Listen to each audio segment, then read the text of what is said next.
Hello and welcome to an Elden Ring stream. Today we'll be doing some invasions, as per usual, on my Darkmoon Sorcerer build, which is just a random name I gave to the, sorcery build I had already. Because, I feel like, from a optimality perspective, the Darkmoon greatsword isn't a good idea, usually. But since I kind of just want to make it work, I may as well, make the build around it, more or less. The stats are still pretty much the same, where I have 50 Vigor, or 25 Mind, etc. All the stats are right there on the right. And then these are, my standard talismans. If I was trying to play more optimally, for duels, I probably wouldn't have Godfrey icon. Probably use Crimson Ember Medallion. Realistically, if I wanted to use this for competitive duels, I would take off the Darkmoon Greatsword and put on more poise, because 23 poise isn't enough for anything, which isn't necessarily good. Then a few spells did change with the last patch, but my spell loadout itself didn't really change because, Medulla's Moonblade got hit pretty hard by a damage nerf. I think it's 54% nerf for the melee part of the hitbox and around 20% for the projectile. But the thing is now, all casts that have both hitboxes. Before, only left-handed initial cast had the blade hitbox.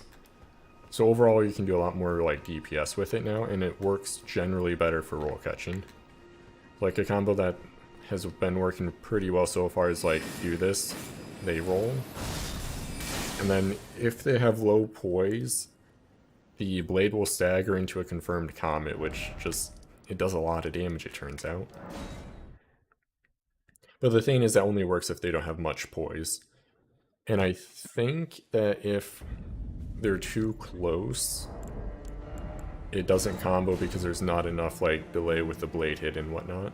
But I haven't tested that fully. It could be that the blade and projectile together cause so much stagger that it combos anyway, but have not had the opportunity to play too much yet. So that's kind of what we're just going to do today. Try out stuff, see what works and what doesn't.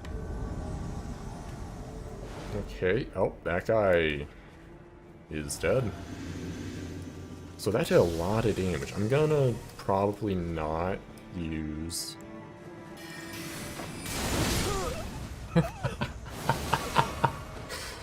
Oh, that's pretty good. I like that. That was a good start. He was fully committed to that Rivers of Blood with... Okay, that's the other thing. People don't level up their Vigor nearly enough in this game.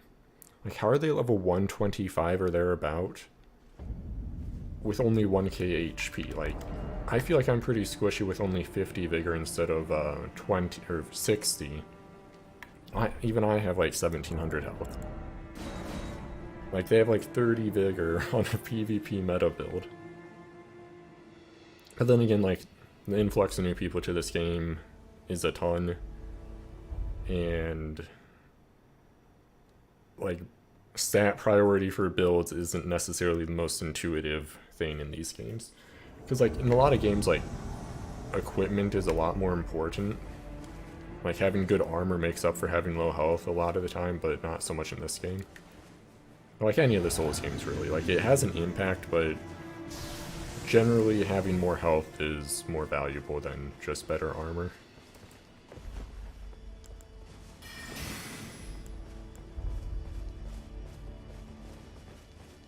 Is that a partisan? Nope, it's Spike Spear.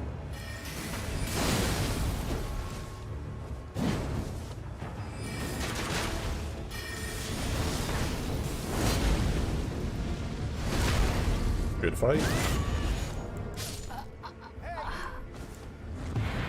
That weapon art is way too risky to use in a 1v1 like that.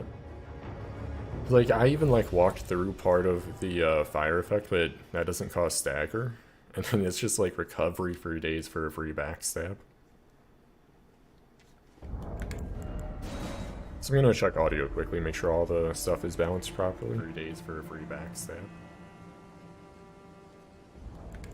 Seems fine. Or good enough anyway. Oh, rip, failed invasion.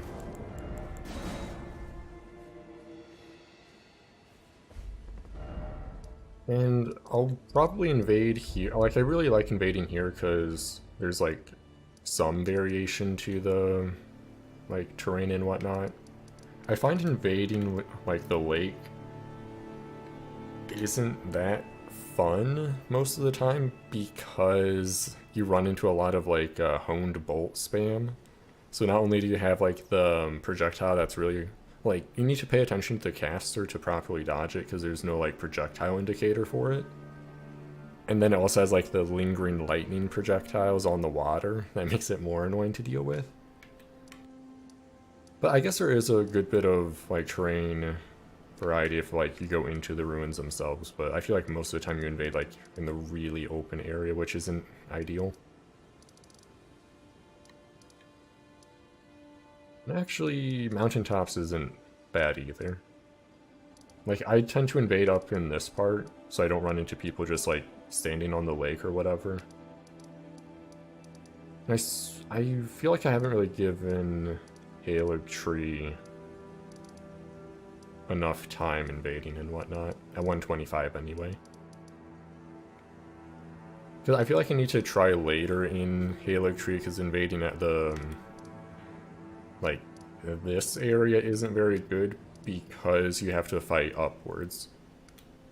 Because, like, you go down through the level, but you invade in front of the host, so then you're, like, at a height disadvantage the entire time, which, for a sorcery build, isn't necessarily good, because, like, the entire thing is to get the drop on people, but, I mean, I guess I could, like, use cannon in that situation, but even then, it's like, you can't really tell where they are exactly because they're above you. You can't see over, like, a ledge or whatever. There we go. And if the invasion slow down here too much, I'll just move to a different area. I guess I could also start trying, like, hosting and whatnot.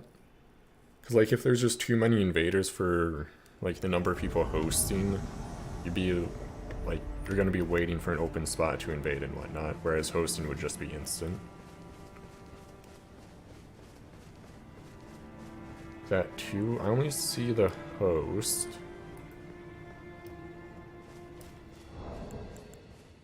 Hey! Well, the thing is, I'm pretty sure a solo host can't get invaded by 2 people. Like, well then again, that was just like a Twitch chat comment that...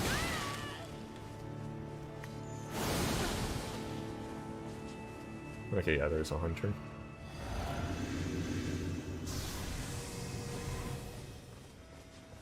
Where is the blue? Because I have no issue taking them out.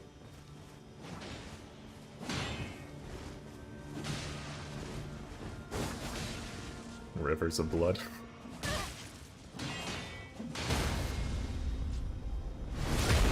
Oh, he did. Oh, there's the blue. Oop. Yeah, I wasn't too worried about that host, which is why I didn't just 2v1 them, because, like... Also, that's the thing I don't get. I see so many people using both Moonblade and Rivers of Blood when they're not good on the same build. Like, they work mediocre on the same build if you, like, spec more into Dex rather than Arcane or Hint, but, like... Other katanas would be better in that case, like... I don't get it. Like, I get that they're both cool weapons and people like to use them, like, no issue with that. It's just like... They'd work so much better on dedicated builds than trying to use them both.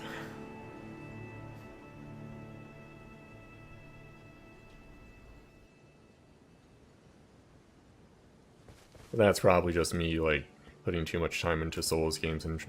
Like, this isn't like an objectively, like, competitive build by any means, but it's, like, optimized within what it is, per se.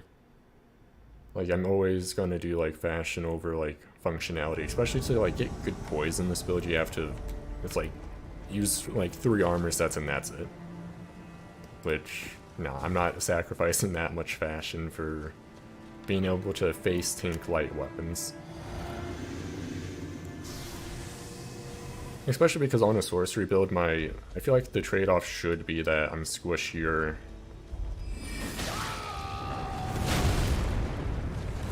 Oh, that's a roll catch. Oh shit. So you can't queue up a roll, because that's just true combo. It's not a true combo because, like, it's an input I messed up, but... Ooh. I think that also got affected by the patch, which would explain the different timing, or like just seeing it in general, because I want to say that's the first time I've ever seen that in PvP.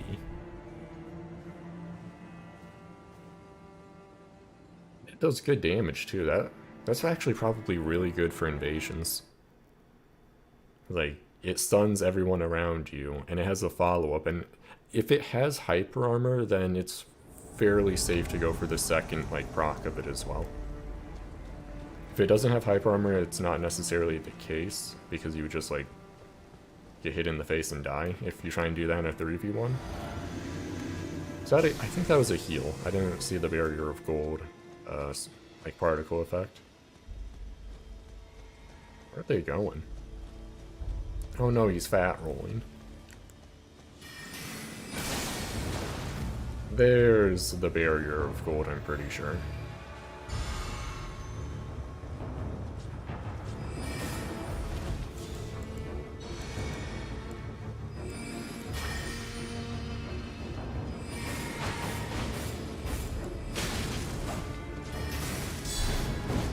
You just try and use a guard counter? Why is his damage so bad?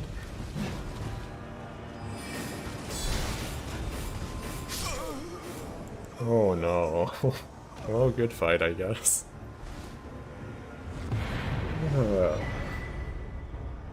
I mean, to be fair, like, his damage reduction was really good. It was like actually, no, it really wasn't, though. Like, he still took, like, 200 damage when he, like, from a slicer and, like, 100 through the shield.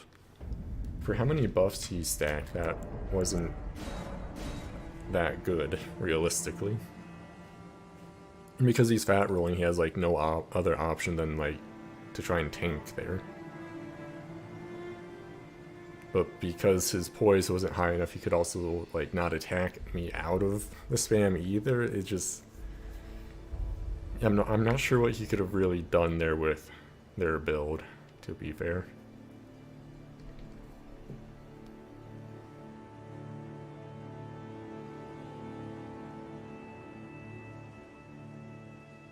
And I guess because the other thing is, like, I kind of cheesed them there by just doing Slicer until they died, because they couldn't avoid it with Fat Roll, or, and their buffs weren't good enough. I could have, like, backed up and used other spells or whatnot, because I don't really like doing that, because I feel like at a certain point, it's like I'm playing with them instead of just ending the fight.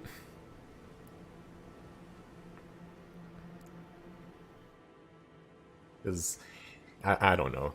I almost feel like that is more BM than just killing them. It's almost like I'm like, oh, can they dodge this spell? Ooh, what about this spell? And I'm just seeing what they can all do in response to stuff instead of just fighting.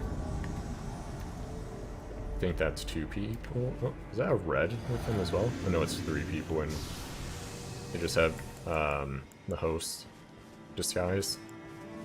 Okay, so I'm gonna do something relatively dumb here. Ooh, I know exactly what I'm gonna do.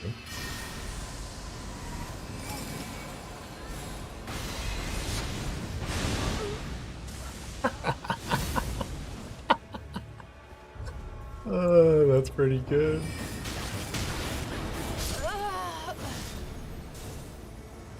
I very much enjoy all that. Everything that's happened so far is pretty great. Oh, and that's a bugged one. Whoops. Okay, good fight. Who needs to dodge magic? I like how I wasn't even locked on to the right guy, I was locked onto the guy next to the guy doing the frenzied burst, but the guy I was locked onto rolled, so then all of the Loretta Mastery arrows hit the guy who fired the spell at me.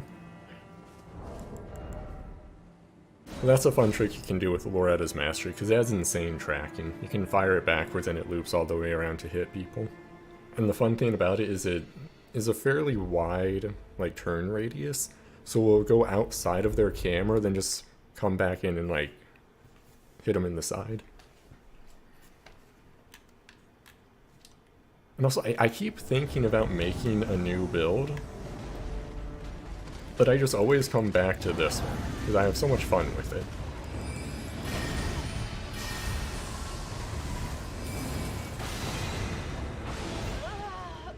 Yay, I did it.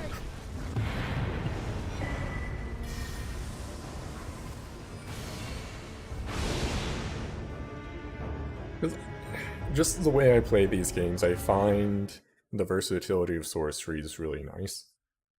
Because, like, there are good incantations in this game, and I would say in general they're better than previous games, at least on release. Because, like, the Dark Souls 3 DLC miracles were really good. Well, Lightning Arrow, anyway. The incantations are good as well, but it's just a different playstyle, because it focuses a lot more on buffs and whatnot. More so than just, like, good damage at all sorts of different ranges. Although I do want to mess around with it. Where's the host? Because they're nearby, or they should be at least. Oh, over there now. But in the last patch, incantations got a pretty big buff, where they get, or a lot of them get, like, hyper armor and whatnot now. Ooh, that's gonna do damage.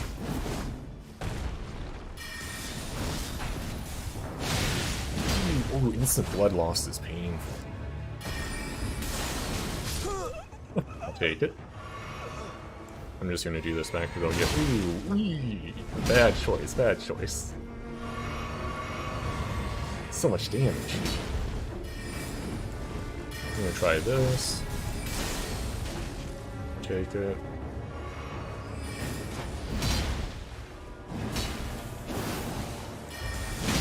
You're not dead. Why are they giving me so much space? Ooh, that was a good mix-up. And a queued up roll. I need to be careful because they have a ton of poise. Oh, there we go. Good fight. I almost threw that fight away so many times, though. Like, I should not get hit by, like, colossal swords ever like that. Because they were literally just running up doing a jumping attack. Although they did do a good mix-up with the jump into crouch into sprint L1. I was not expecting that at all. Also, like, both of their damage was insane. Like, the one guy did an instant bleed proc for, like, roughly 1k damage, and that guy was doing probably, like, 1400 to 1500 damage with jump attacks. All they had to do is hit me at the same time, and I'm instantly dead. And that's another case of, like, if I had, like, 40 vigor, it's just, you get one shot by, like, everything.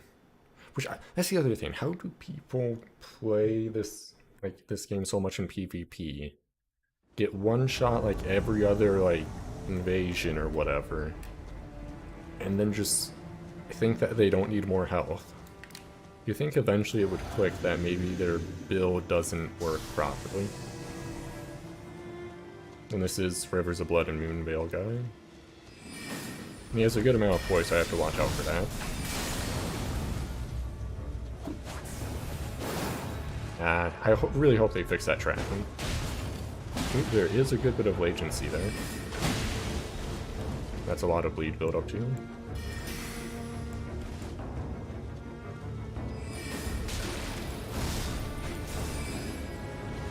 That might be a... No, I think that's bugged. Yeah. No, you're not gonna get me with a Moonveil.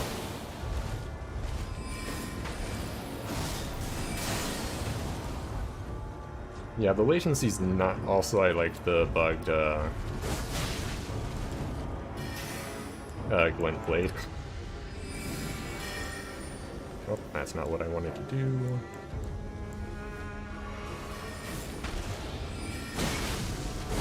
Oh, the Blink Blade was out of range. Whatever. Oh, he switched to that. Interesting. I'll take that.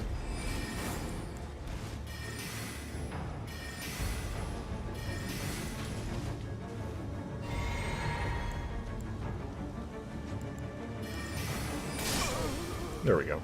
Good fight.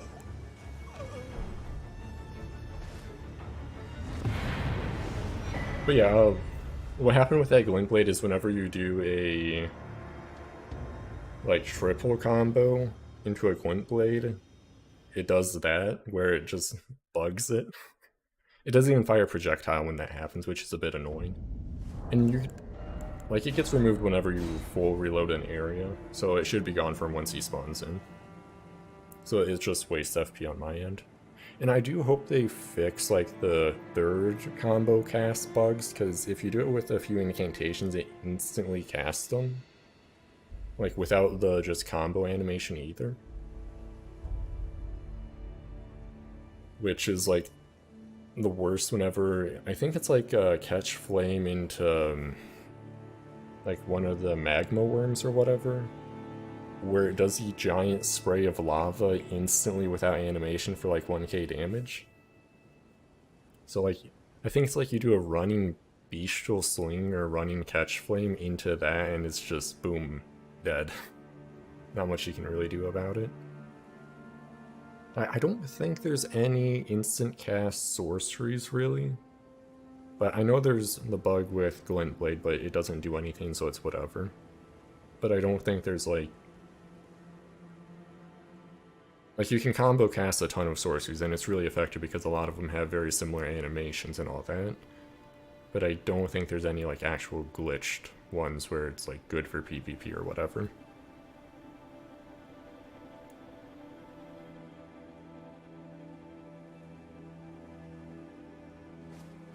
So I mean, I guess that's kind of how it's going to work whenever there's 10 memory slots. I don't use Phalanx that much in invasions because it's more of a dueling spell, because the damage they do isn't really enough to like make someone not be aggressive on you really.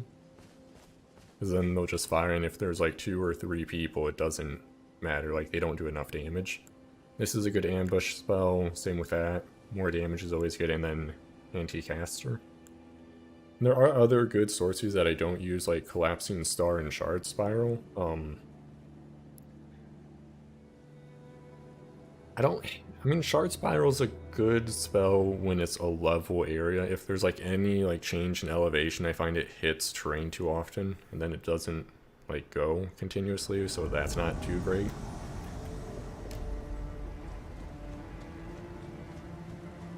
And then Collapsing Stars is good, but it doesn't really fit the theme of the build, so it's whatever.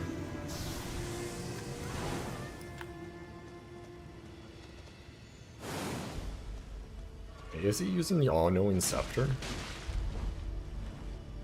Oh no, hammers are so bad. Wait, no, that's America's hammer.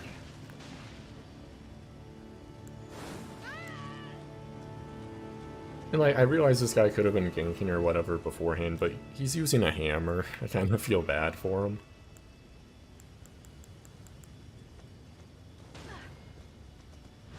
Yeah.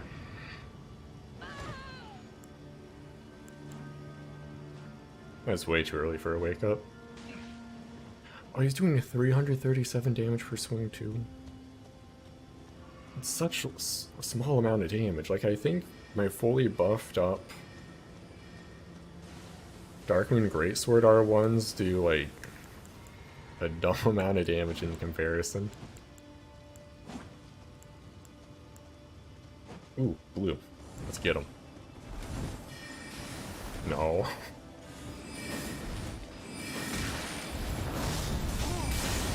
Yay, I did it. Easy game. I'll do a nice and honorable bow too. But that's the combo I was talking about. It's so good. And like, oh yeah, he did it as well. Let's go other invader. Yeah, I love that combo, doing a Moonblade into a Comet, because if they get staggered by the projectile, it confirms the Comet. And that's another good spell that I don't use, Carrion Piercer. It's a really good roll catch out of Slicer. But I find the versatility of Moonblade is typically better for my playstyle. Although Piercer is still a really good spell. The issue is that you can't combo with it, and it has really high recovery. Because the other good thing is you can start with Moonblade, and then people will aggressively roll into it, then you just bop them in the face with a Comet. And yeah, like, you'll, even if they like somehow poise through it with a like Colossal Weapon attack or whatever, usually you'll win the trade because it's a point-blank Comet. Granted, like, proximity doesn't affect Comet damage at all, to be fair, but the point being it's a very high damage attack that you can get people to walk into surprisingly often.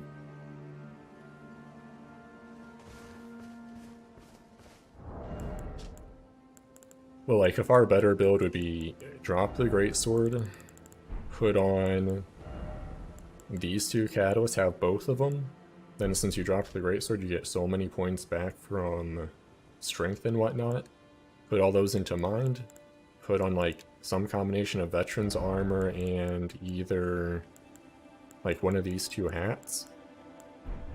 And then you're a pure caster with generally much more effective damage and all that. But I just like this fashion. And also it works fairly well if I do a rundown with Carrion Slicer, because if they get on the roll timing for Slicer, and they roll whenever they see me move, and I do a one-handed heavy attack, or one-handed sprinting heavy attack with the greatsword, it will roll catch every time. And when it's fully buffed up, that roll catch is like 800 damage, so... Like, it definitely does enough damage to actually use it every now and then. What's this guy again? But now I get to fight him. Or is the other invader gonna fight him as well? I'm not too sure. Did he just shoot a great bow?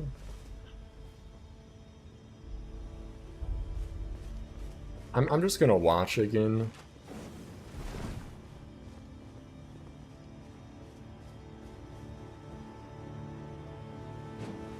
Like, it didn't look like he was really ganking with the blue.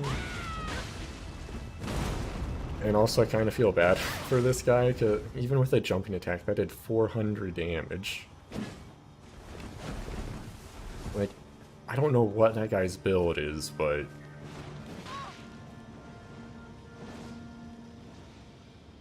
it seems really low. Also, that attack is just never gonna be particularly useful. Like, they sped it up with the last patch, but... oh no, the panic rolls. Well, good fight, I guess. But yeah, like, I hope they do something with hammers and flails. I'm pretty sure hammers or flails have the same exact moveset, but flails can't be parried. Which, I mean, it really doesn't help them too much either way, to be fair. But it's like they have awful range, damage. I mean, that's like the two main, like the primary stats for melee weapons, range and damage, and they're bad for both of them. So it's like, why use them? No, I feel like great swords have shorter range than I would expect as well. Because if I remember correctly, in the start of Dark Souls 3, they had pretty bad speed. Well, that's the others, like, stat, I guess you could consider for melee weapons. Damage, range, and speed. Where hammers are, like, bad for all of them. And greatswords, to be fair, they're good for damage for the most part. But they're kind of mediocre for speed and range. I guess it could come down to latency as well, where I feel like I just whiff hits with the one-handed attacks that should land, but yeah. I'm pretty sure at the start of Dark Souls 3, greatswords were also worse, but they got speed and range buff, if I remember correctly anyway. But that was like 6 or 7 years ago now, so who knows if that's actually correct. I mean, I could go look at patch notes, but I don't care enough to do that.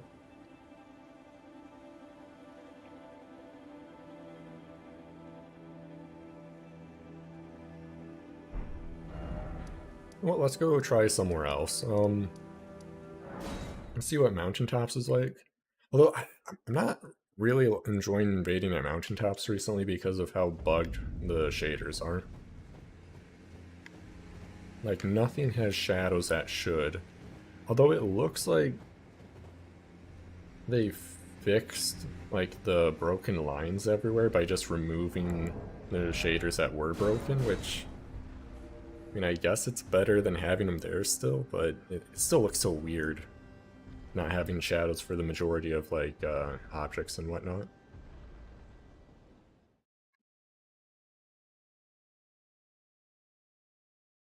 So hopefully that gets fixed in the next patch or whatever. Oh, are they gonna try and fight? Nah, it looks like they're just hooked. Well, I'm not sure, they might go forward. Nah, they're just here.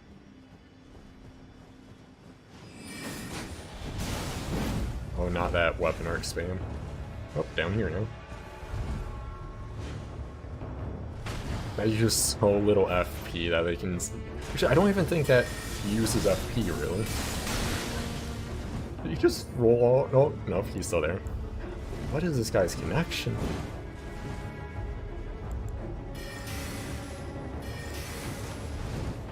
Holy shit. Oh, and a blue. Unfortunate. You know what?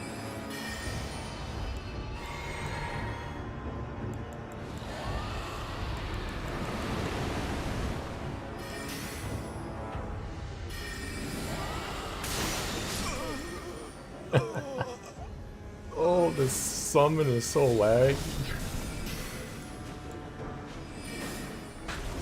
Oh, he's doing stuff again. Need to be careful about rolling off the cliff here. Yeah, I don't see I'm gonna... Eee, what's going on here?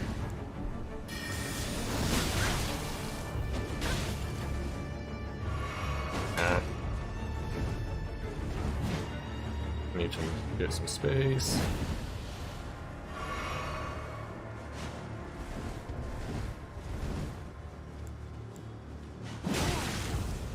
Move that combo. It's painful. Got some space. Well, I don't understand why they just let up like that. It's just... Oh, and DC'd anyway. Rip. Oh, why was that Phantom's connection so bad, though? So I like how the blue just kept trying to do Dragon Breath, but it got one shot. That's pretty good. But yeah, I don't understand, like, they'll just give me so much space to do whatever I want randomly. It's like, why? Like, you had the advantage there. Like, you let me sip like 3 flask for free. Don't get it.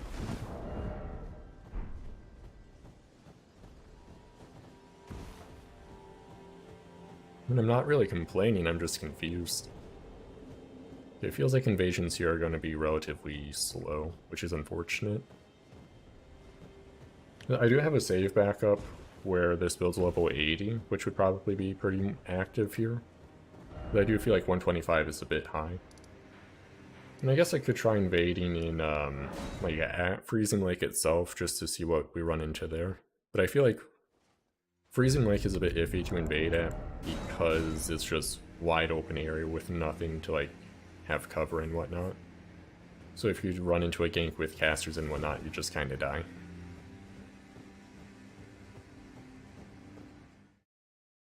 But I'm also a caster, so if one of the casters have like 600 HP, it's easy to pick them off. I'm way over here. Interesting. Don't see curved greatswords too often. You know what? Let's just attempt. Let's dodge check them.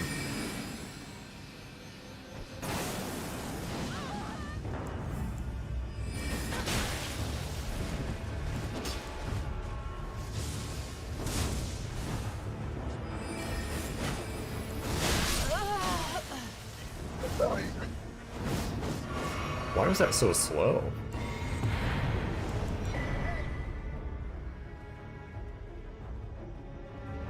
Also, yeah, like, I don't get why people fully engage again when they're like... I mean, I guess they were... I mean, they weren't... They had taken a good amount of damage, so I don't know why they re-engaged when they almost got one shot before. It just feels like they're asking to get killed.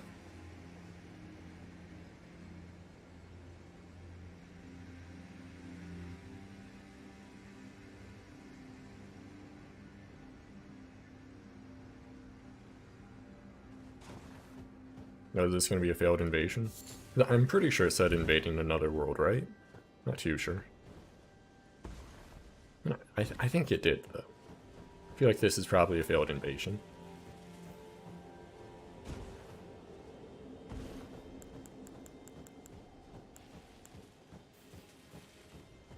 Well, guess not. Well, now it's going anyway, but like, the previous one didn't go through, or didn't ever happen, apparently.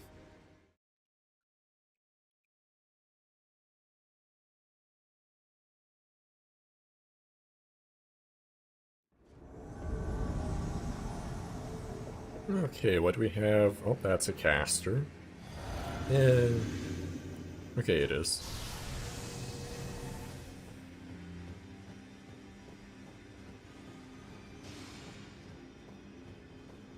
Law of causality, so if I hit him too many times in a row, he explodes. Interesting.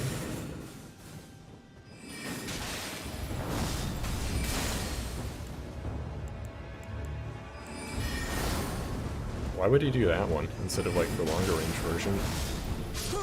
Nice roll catch.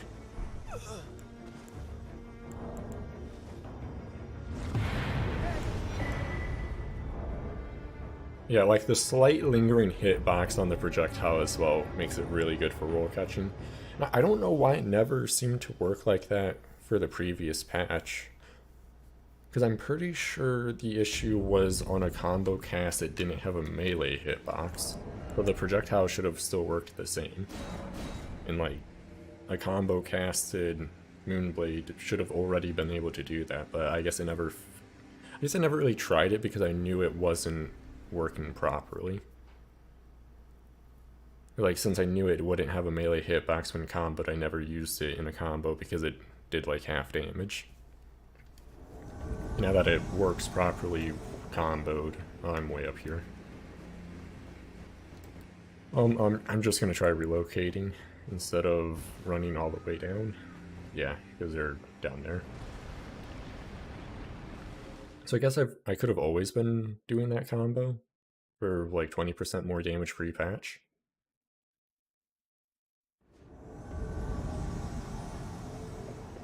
Even further away now?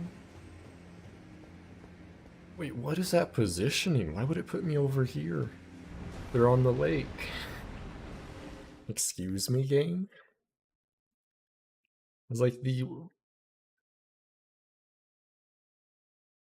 I wonder if there's a spot you can stand, like, on the actual lake part, where it puts people up on the cliff and it's so frustrating that people just leave. That's a really long load screen. Out there, I guess I'm running around, oh boy.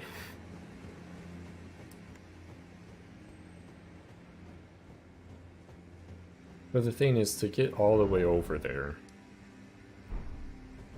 I need to go this way. Or maybe, did it put me over here to be closer to run down? There's no way it wouldn't just put me on the lake itself. It feels so, like, bad if that was, like, the intention of putting me over here.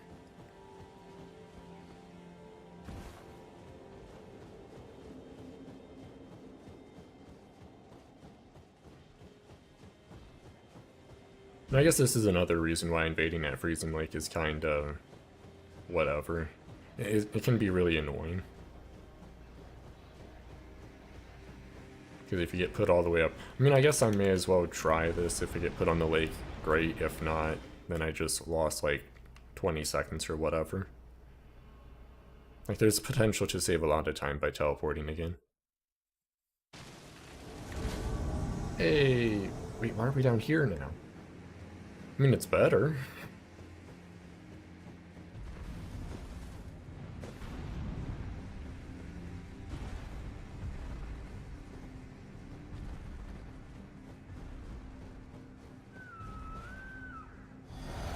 And there is a hunter, so I know he doesn't have a summon. So it's a hunter and another, he's using boiled prawns? Interesting.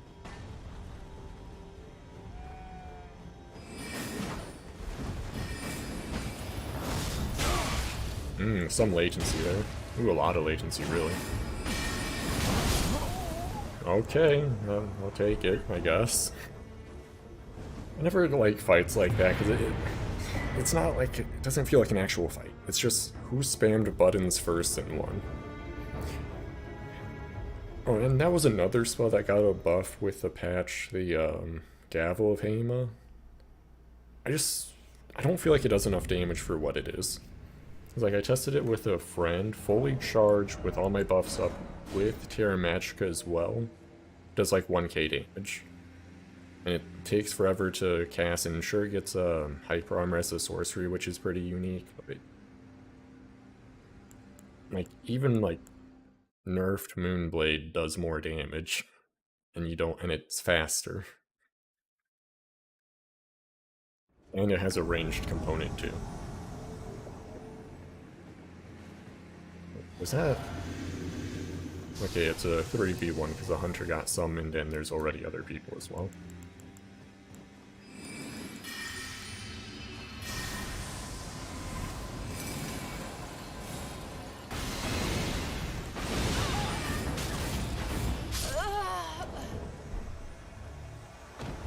Yeah, I did it. Very skillful gameplay.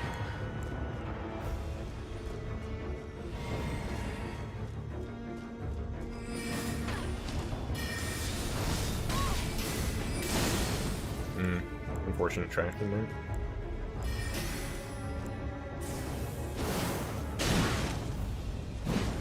Interesting choice of attack.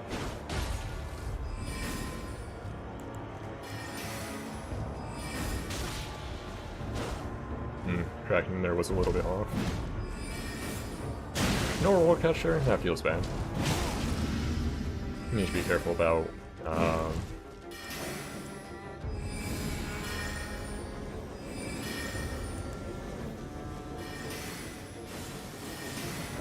ooh, that was close. I need to watch my stamina as well.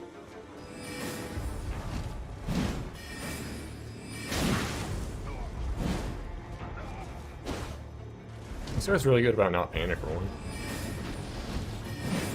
There we go. Then this guy didn't gank me, so I won't gank him. I mean, it is a Bloodhound Step mage, to be fair, but whatever, like, I'm not too concerned about it.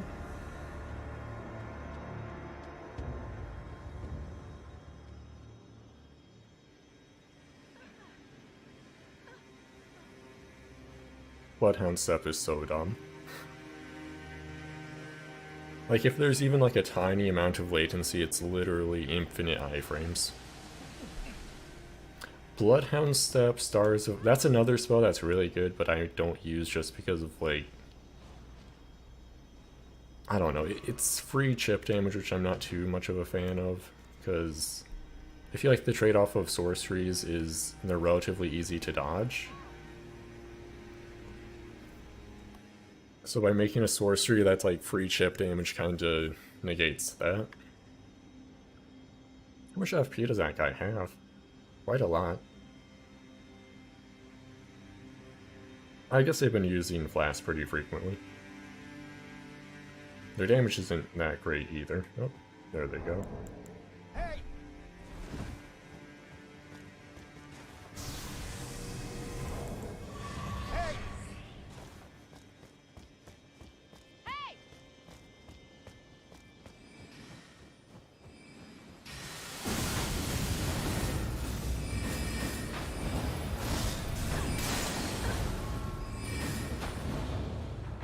This is going to be a very annoying fight.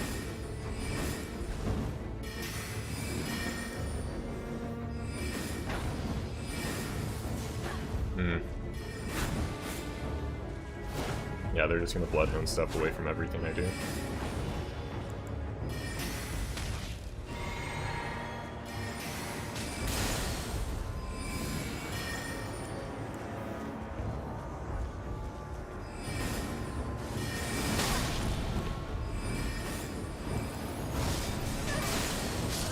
There we go. Good fight. They just had to get... I mean, because I felt like I pretty much had the offensive advantage the entire fight, just because of experience casting spells in these types of games or whatever. I just had to wait for them to try and, like, cast spells themselves and I get damage.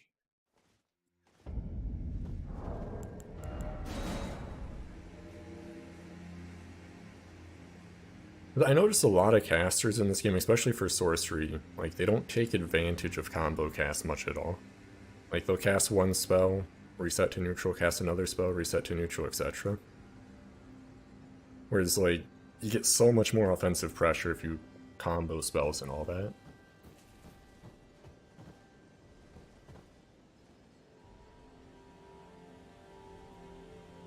It's like the new fun mechanic for casters in this game. Why wouldn't you want to use it?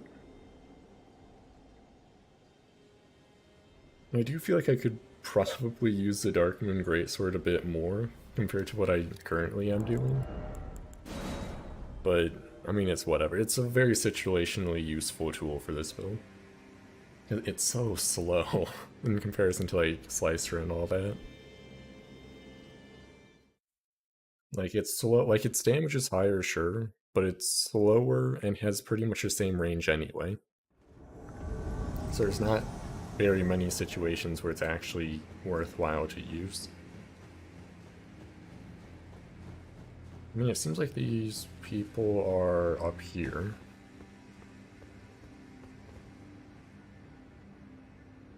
Actually, no, they're on the lake.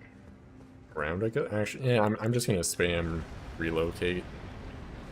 Hopefully I get put in the correct spot, but we'll see.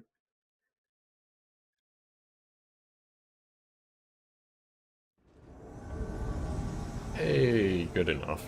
Oh, the dragon's still alive. Interesting. Usually people who host here will kill the dragon. Because as long as you keep, like, the deathbird or, I'm pretty sure the deathbird is the main one to keep alive.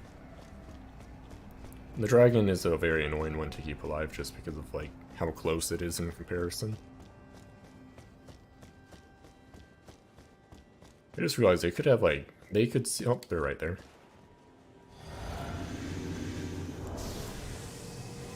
Hey!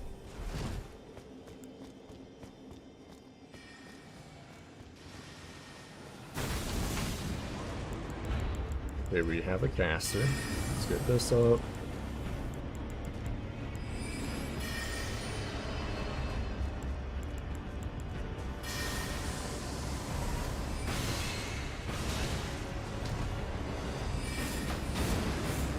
Yeah, 700 damage.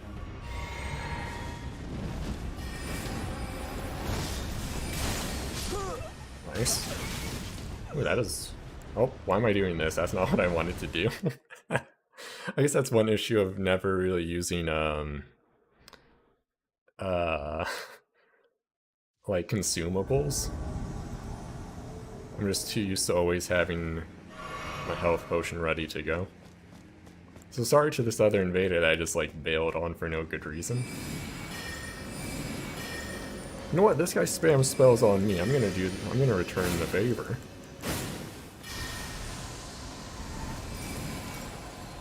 Ah, he's out of lock-on range. A little bit closer. You can do it, guy. I believe in you. Okay, no, he's not gonna be getting any closer.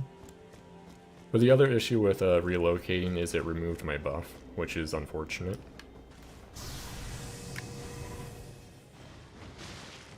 Wait a second. This is my friend.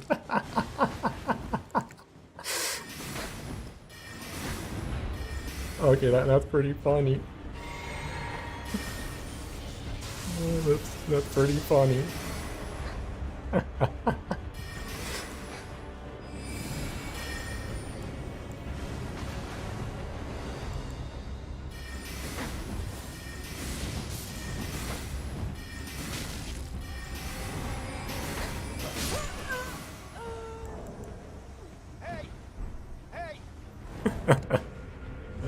second.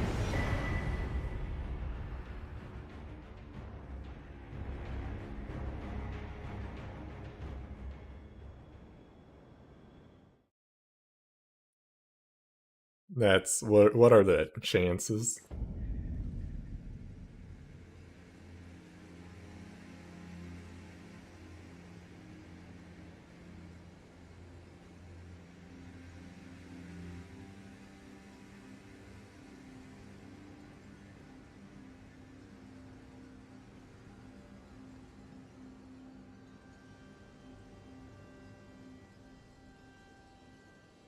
Yeah, like, since I don't really ever use consumables, I didn't switch back to the flask, and then boop, away I go.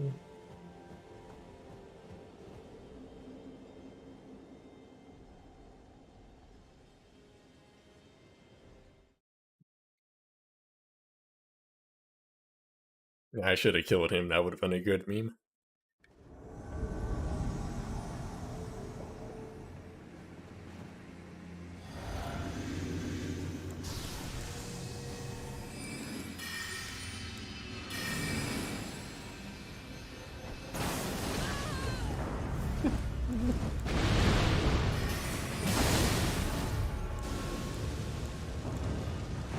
What are these spells they're using?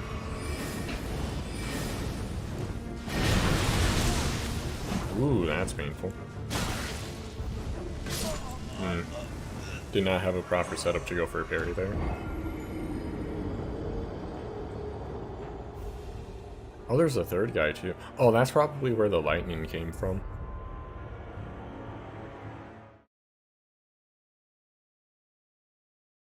Yeah, I don't think a parry was the correct play there.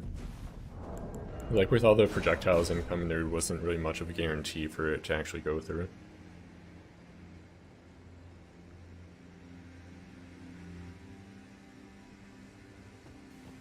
I like how fast the invasions are here, though, in comparison to, like, Altus Plateau and all that.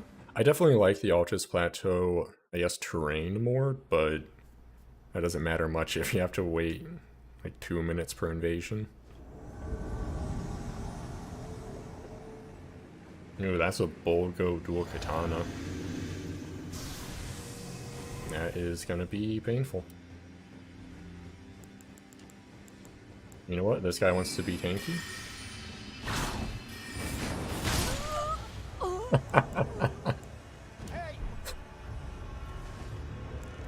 No wonder. Holy shit, that is an overleveled Phantom. 1300 damage from all that buff stacking on my end. But I love when people are overconfident and try and fight the Sorcerer in Terra Magica that gives me 35% more damage. Like, even if I swung with my sword, it gives me like 1200 AR. Like, they would die in 2 hits to the sword as well. It's just funnier killing them with like a little butter knife that is Slicer, but it does 800 damage for some reason. Not really some reason, I'm stacking all sorts of buffs and whatnot. And most, like, the largest buff is like a terrain limited one. Hey! What's this group again?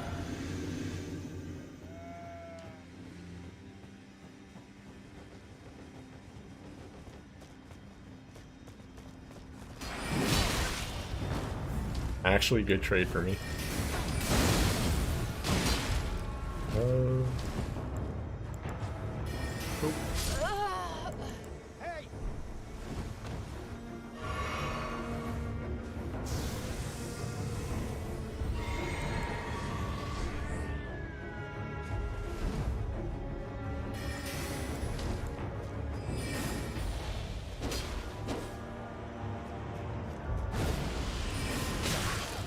Like, walked right into that. I win this trade? Yep. Why is he doing that so much? Ooh, that was close. A little bit of lag there. Good fight.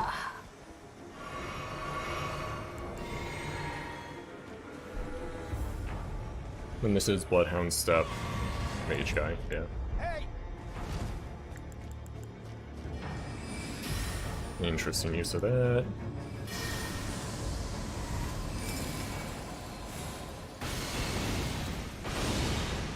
Yeah, that's not going to land, especially if they know the trick. Unfortunate. There's another invader in here. Is he an invader going after me? Yeah.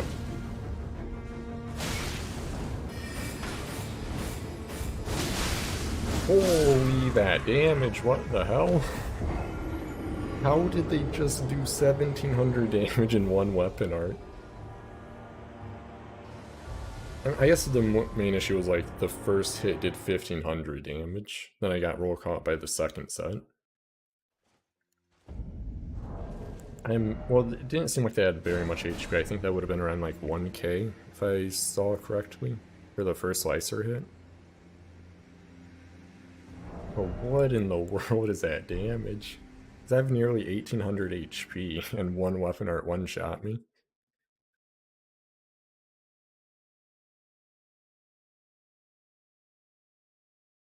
I don't even think bleed proc, or maybe what it was is bleed built up a little bit on like one of the earlier attacks, so it did proc bleed as well, which would make its damage.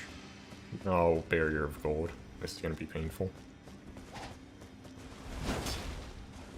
And now suddenly I do like no damage, because 60% damage debuff.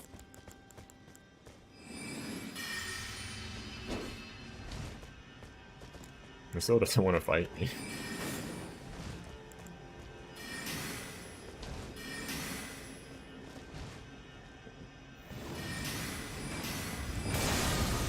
Wait a second, he doesn't have HP. Also, I like this spell because I can just do this to it.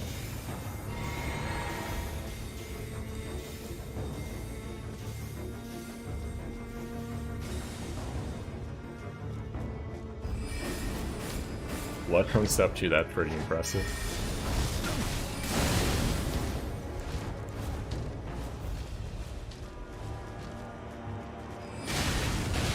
Maybe too aggressive.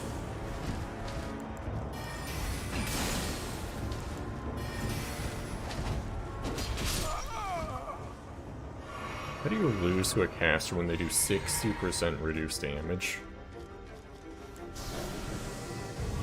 I mean, I guess having 1200 HP will do it, to be fair.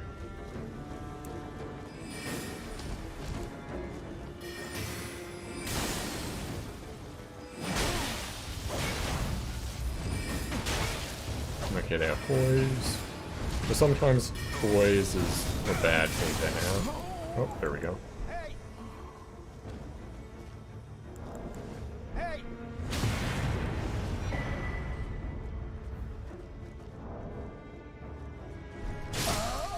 That was a funny amount of lag. Yeah, like, poise is a bad thing whenever they miss an attack with a long animation, because it just gives me free damage. Like, I can just spam a slicer into them, and they can do nothing about it. But that wasn't really the case for that guy, because, like, it was dual heavy rapiers, which are fairly lower recovery stuff.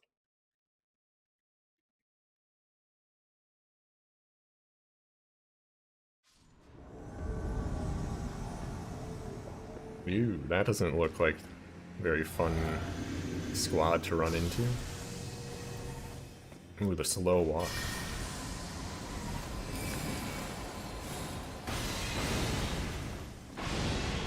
Like, I still hit one of them. I can't see anything. Oh, this is annoying.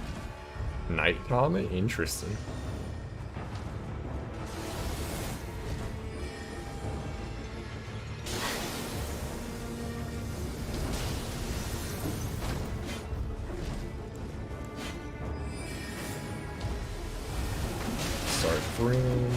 Yeah, I need to find the dragon. Oh shit.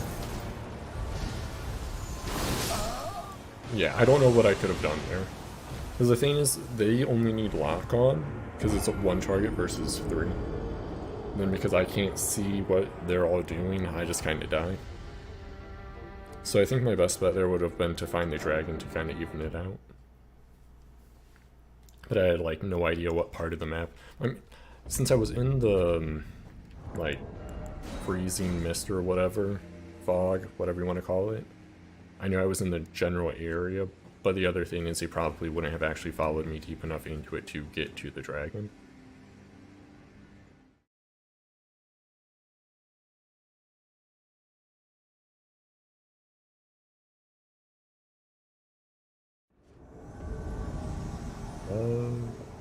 Oh, okay, up there.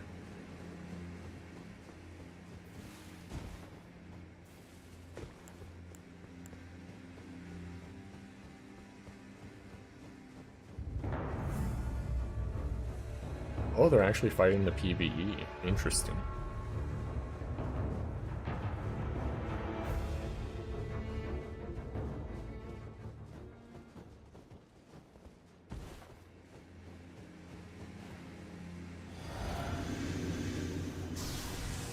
Is he using a, like, hand axe? I'm really gonna, like, roll check him. Oh, that's no fun. Wait, how's this gamer so bad? He was in a...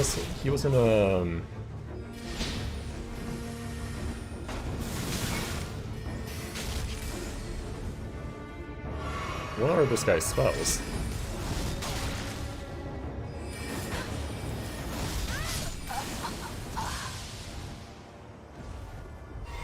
I don't know what that guy's build was, but it wasn't good. Because like their Magicka carrying slicers were doing like 100 to 200 damage per. Mine do 800. Like, I don't know what they were doing to have like 4 times, or like a fourth of my damage. Interesting route this guy's taking. Oh no, he's 600 HP.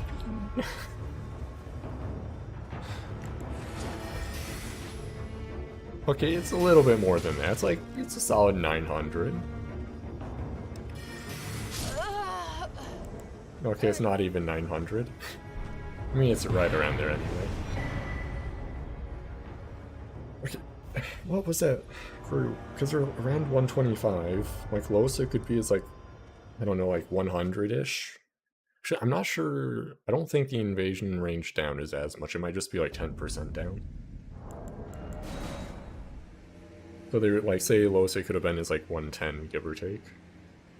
Just what were they doing? Why did one guy do no damage with their sorcery? And why did the other guy have 900 HP?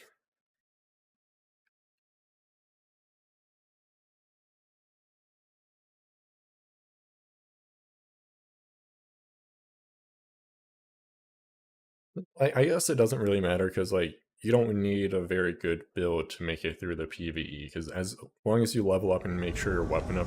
Well, no, PvE would be painful with that little damage. I wonder if they're just like a very odd high level builds downscaled a bunch, so their sorcery damage got hit pretty hard.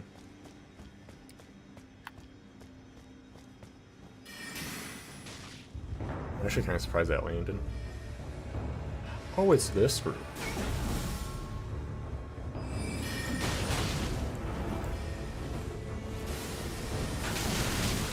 That stagger is painful.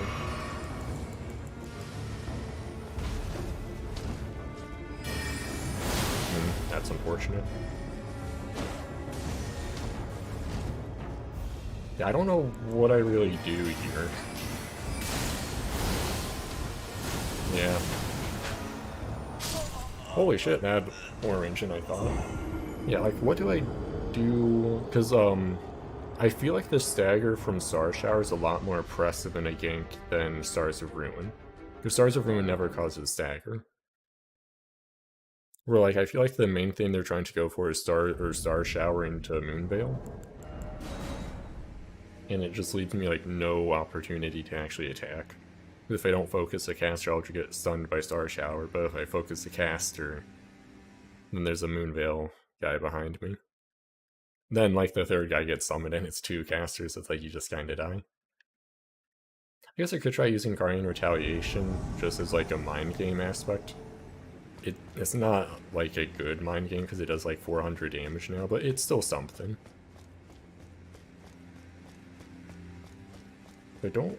Are they... Oh, it's 3 of them up on the hill right there.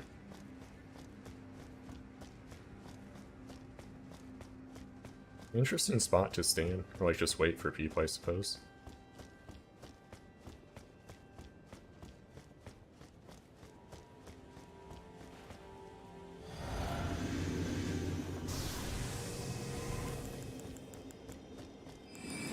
I'm just gonna go for a cheesy one-shot.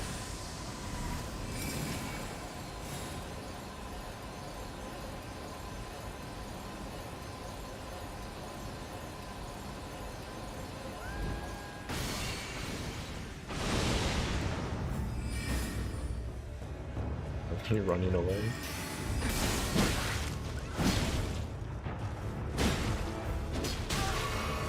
Oh, okay, that checks out. 10 seconds of being literally immune to me. It should be up now. This lag is painful though, I have to say. Literally like... That's like a solid like half second of latency, that's impressive. Okay, let's fight the next guy. Yeah, at least they're not ganking. Then again, like, no issue if they are.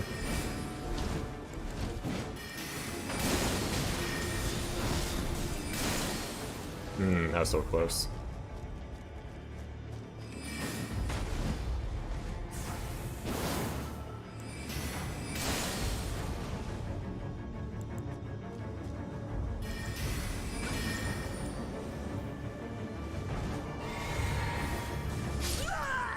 That's pretty funny.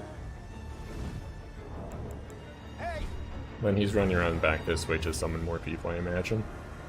Yeah. Summon another cooperator.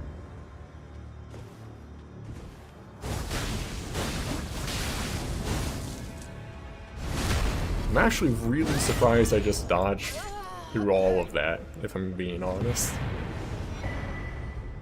Wait, I got the, like, blood proc that knocked me out of the roll, but it didn't confirm anything else. Actually, I'm actually not sure how much, like, bleed proc stun was nerfed, because it seemed like it didn't, like, stun me for any duration at all, it just interrupted my animation. And if it causes no additional stun, then it doesn't confirm any damage. And I guess it still technically could, because it knocked me out of iframes, but I could have rolled immediately, so it's not a huge issue.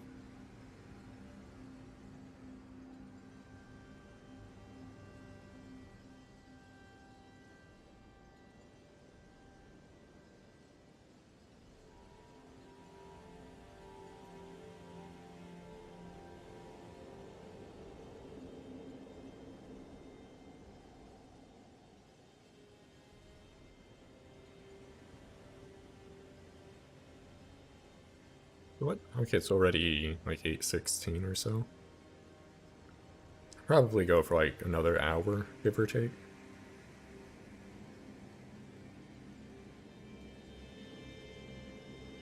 I guess it really depends on like how active invasions are.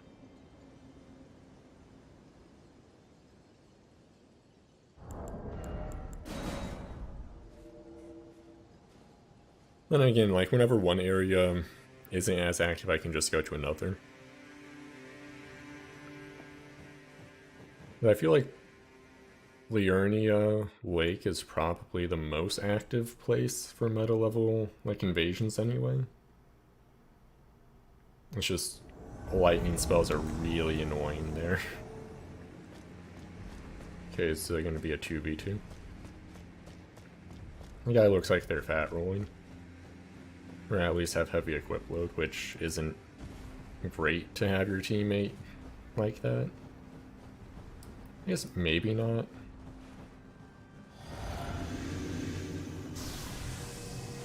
Okay, flame grant me strength, so gotta watch out for that.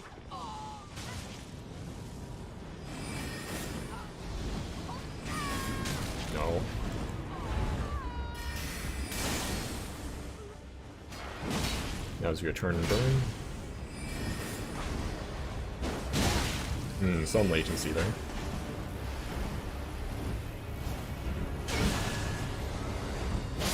Oh shit, I was too focused on the other guy. I did not. I guess I probably should have expected the heavy roll spear guy to die pretty quickly, if I'm not gonna lie.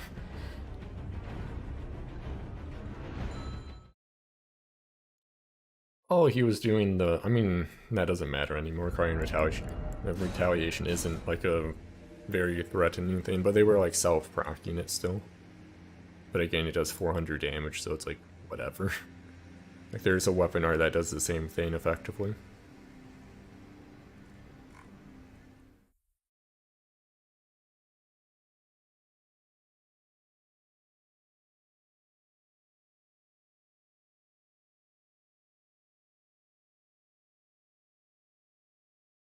But I wonder how many people still say like weapon art instead of Ash of War. Like I would just imagine a lot of people who play like Dark Souls 3 and whatnot first, but I wonder if people who've only played Elden Ring know what. Ah, it's this group again.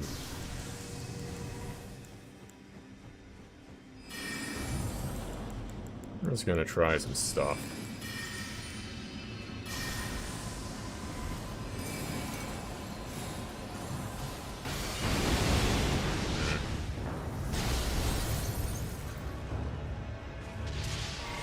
That's funny. I got him. I don't even care that I died. That's okay. It's a madness build, then 2 casters. I mean, okay, they're all casters to be fair, but yeah. And I don't know, like, why would they have the host be the guy with 1200 HP? And that's not enough to host. Because then they just get like one shot by stray stuff like that. Then the other caster probably had even less looking at what their build was. But then the Bull Goat Madness guy probably had quite a bit. Or at least a lot more effective HP because of extra defense and whatnot.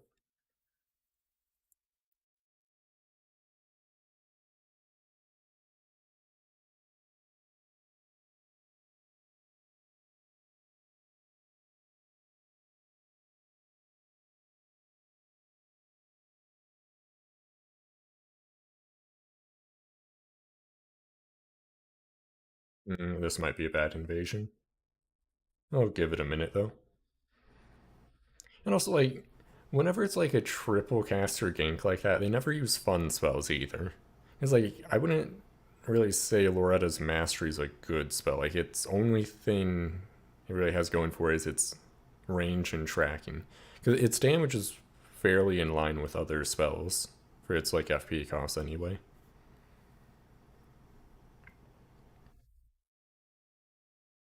It's like always the Stars of Ruin spam, or like no, Moon's not a good spell, so like it got buffed, but the Moon spells are still pretty bad.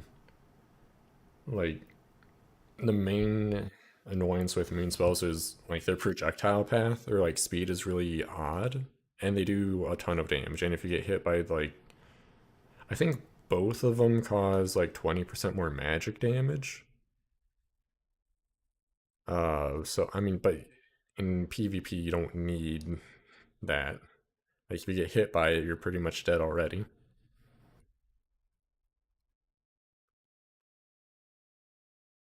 Hmm. Yeah, I feel like this is probably a bad one, but I don't want to like alt tab because then that will be like a forced disconnect. And if you do that too often, where like I don't know how often too often is. Oh, there we go. Okay, so I just have to wait a bit for that. Then it fails normally. Like if I start DCing like Alt F4 and whenever that happens, but then it keeps happening, I don't know the window for like too many disconnects into a 24-hour temp ban. And I would prefer avoiding that if possible. Because I don't know how strict it is, because it could be like, oh, did you Alt F4 like 3 times an hour? 3 times in an hour? 24-hour temp ban. Or it could be a lot more forgiving than that, but I don't know. And I don't really plan to find out, so I'll just wait for it. I feel like there has to be like another guy around the corner. That guy just has like the Erdtree avatar hammer. Yeah, literally right. That smells so bad. Literally all I have to do is put me... And it's caught.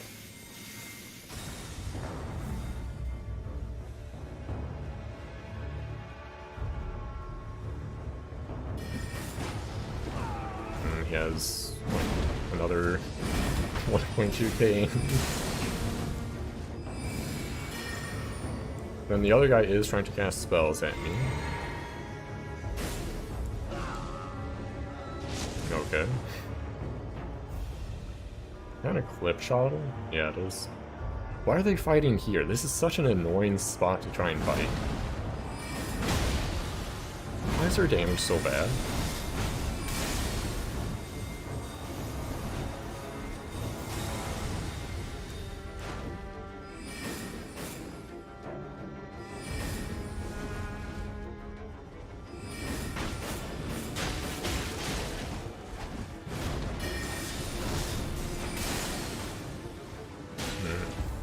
Why is he spamming throwing knives?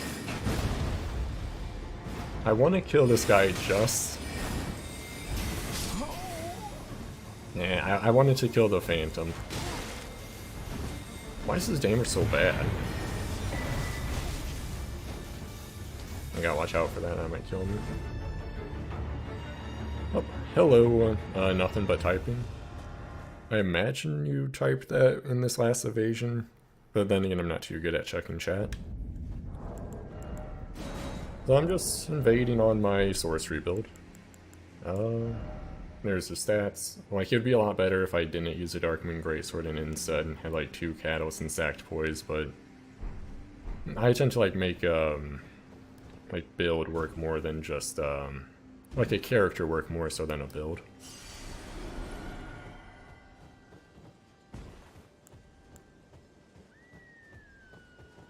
And for now I'm just invading Freezing Lake. Earlier I was invading Altus Plateau. I might try Liurnia Lake soonish, depending on how frequent these invasions are. I guess I could also do First Step. Actually, I'm not sure what type of people you would run into at First Step on 125. Oh, he's actually up here.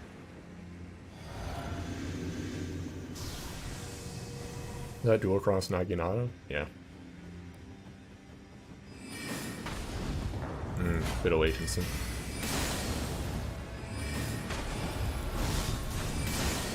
Ooh, bit of latency, dual cross Naginata with Bloodhound Step. This is gonna be a fight. With like 3k HP, okay.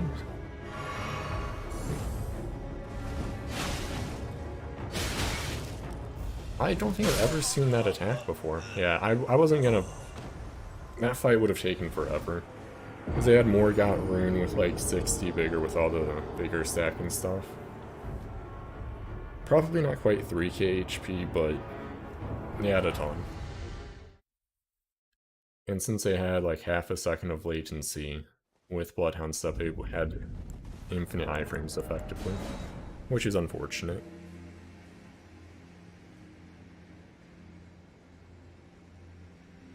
Yeah, recent players works on Steam again. So I could like, oh, it's private profile. I've noticed, I mean, it makes sense because like if people are European, they're not gonna have a good connection to me. It's like, it's peer-to-peer. I mean, no matter what you do, you can't have a good connection to people on the other side of the world.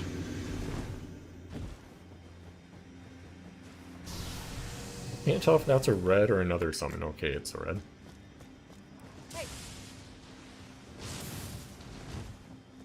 Don't know who's fighting who. No.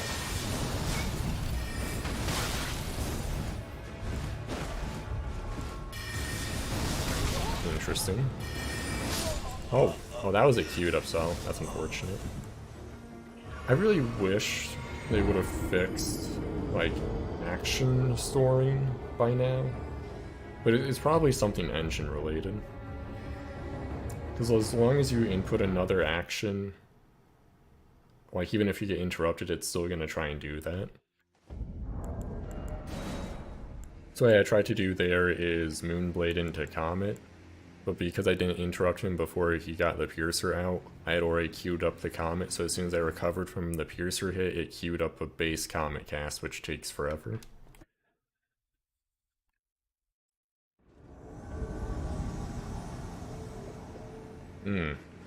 Host has a bit of latency. Oh, it's this group again. They all did like a series of 1v1s earlier. Hey! Where are they going? Hey! Probably first time I've heard that voice.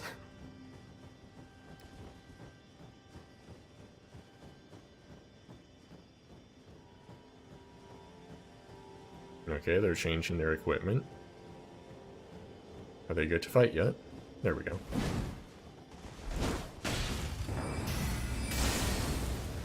They know the slight side strafe strat to counter magic. Whatever will I do?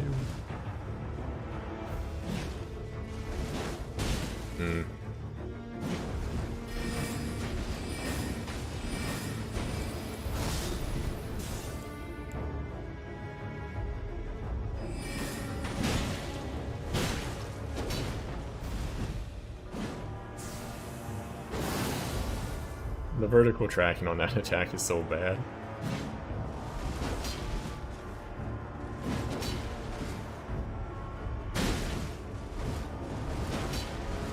Also, the range on that attack is really bad. It has like no forward momentum to it at all.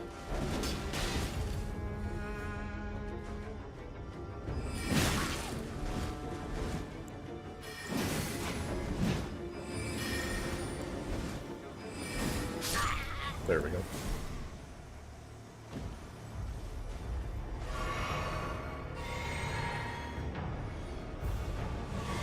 Do we fight now? I'm not too sure. You know, I don't care about killing the host, so... Sure, I'll fight the invader, I guess.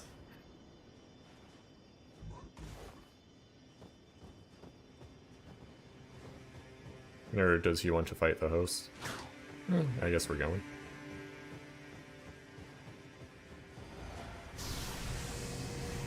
Is that the explosion? Amazing. I love people who do dumb stuff like that. Oh, okay, I'll take it.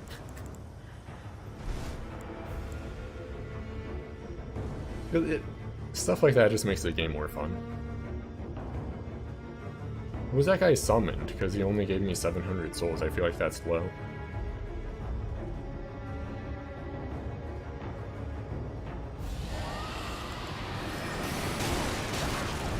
That's a lot of Scarlet Rot. Is he just playing like King of the Hill? Because I can play King of the Hill better. I missed. Oh, never mind, I did. I didn't. Oh, that's pretty lucky, because I did not aim that very well at all. Oh, so why did he have 800 HP? That's not enough HP. Actually, I think I may have hit... yeah, I hit him with a Swift Shard whenever he did the initial breath.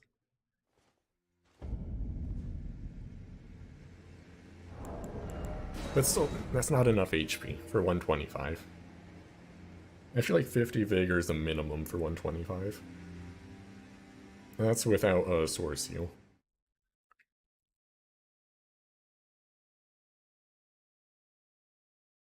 Because with the Source Heal, like, you just take so much more damage.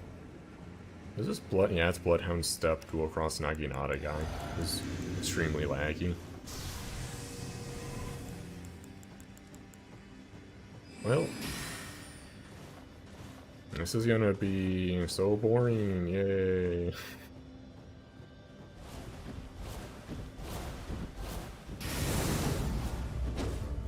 Yeah, I'm not fighting this guy.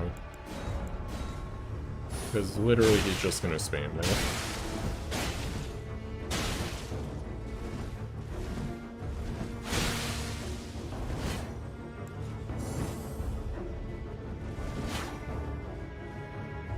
That's a jump attack.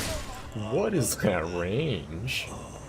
Also, I'm just gonna block that guy, because I have no interest fighting people who refuse to actually, like, play within the... I mean, it's within the mechanics of the game.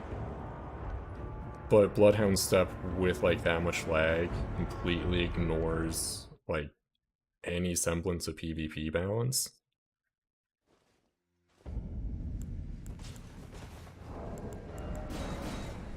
Because it's just, like, nobody wants to fight that. Because with that much lag, they can do a, like, dual cross Naginata running attack, get an instant bleed proc, and then do a queued up Bloodhound Step and have, like, effectively iframes during their attack. Because of, like, how delayed it is. And how delayed they take damage anyway. So I'm kind of surprised that there's a delay to the Finger Severer. I thought that was an instant thing. Guess not, though.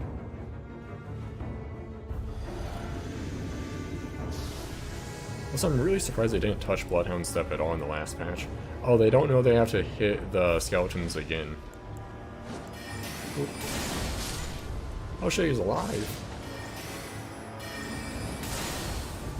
I thought I may have, like, ice lightning? Interesting.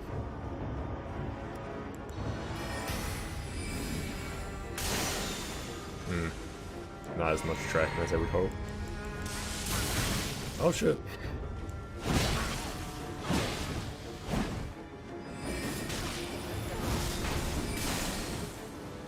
Good dodge. Where's this guy going? Oh, he must be out of HP. Never mind. They were just, like, making a ton of distance.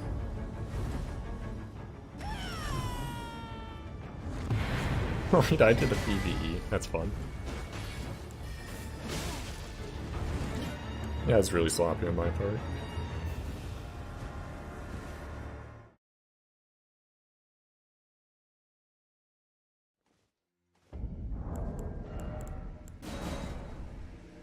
So I'm curious.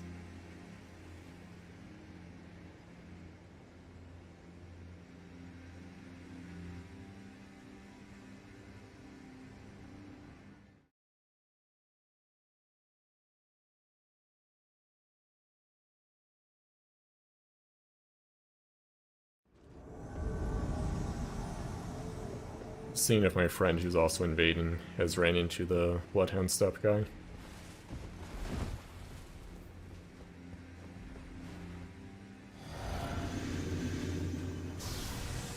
Okay, the mage is on my side. Good to know.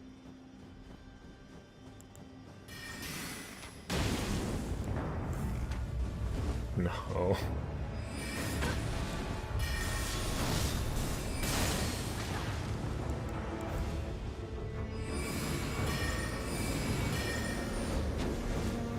Why is he being so aggressive?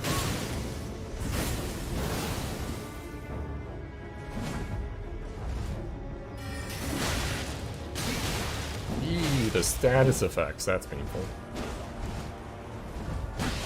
Good roll catch attempt. Yeah.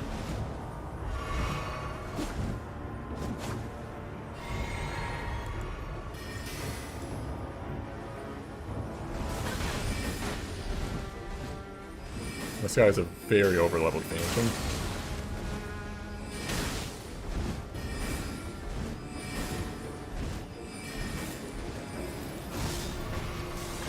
Die without stamina.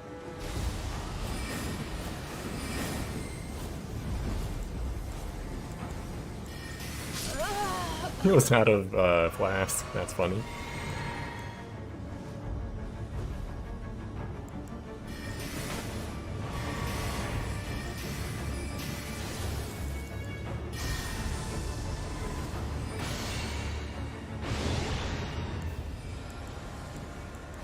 Bloodhound Step is, like, the worst thing to fight. Because, like, people who use Bloodhound Step, the only way to kill them is if they're stupid and they, like, face tank an attack. It's like, it's infinite iframes with the netcode in this game. So if like someone's even slightly competent on how to like use it, you're never going to land an attack. Like you just have to go for trades. And avoiding trades is not a difficult thing to do.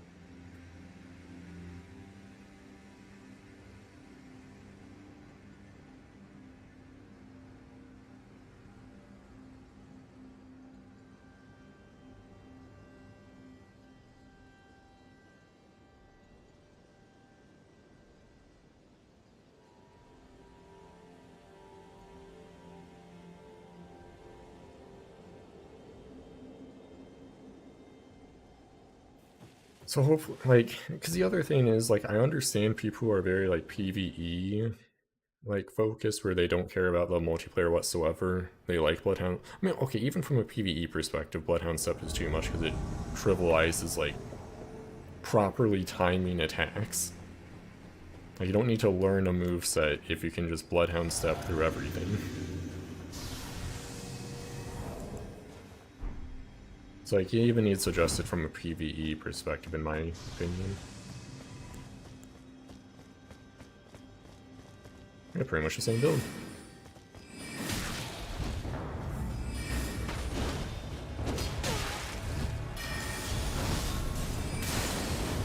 Ooh, that was not a good trade on his part. Ooh, wait, how did I not get hit there? I think I ducked under it.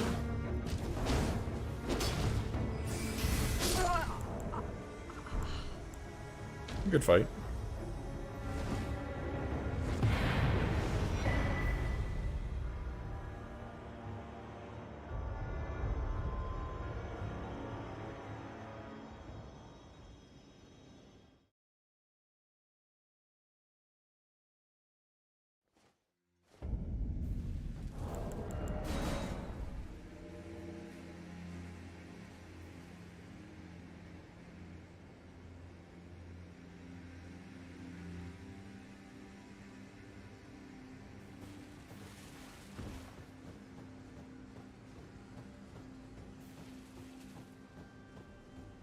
It does feel like Invasions here has slowed down a little bit.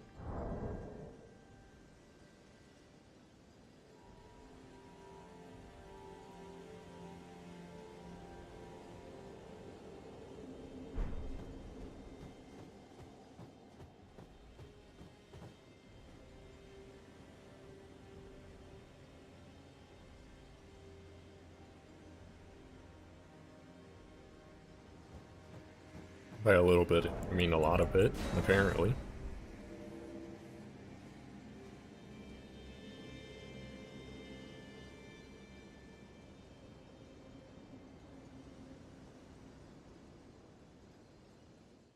Oh, there we go, though. Yeah, I'll probably end up switching areas, because I feel like we are kind of running into the same people. Oh shit. Ooh. Can't tell if that's another invader or not.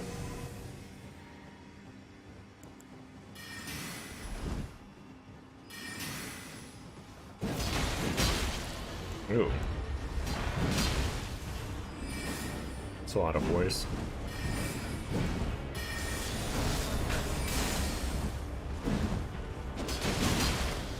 How much poise do they have to be inking through, help? Need to be careful here.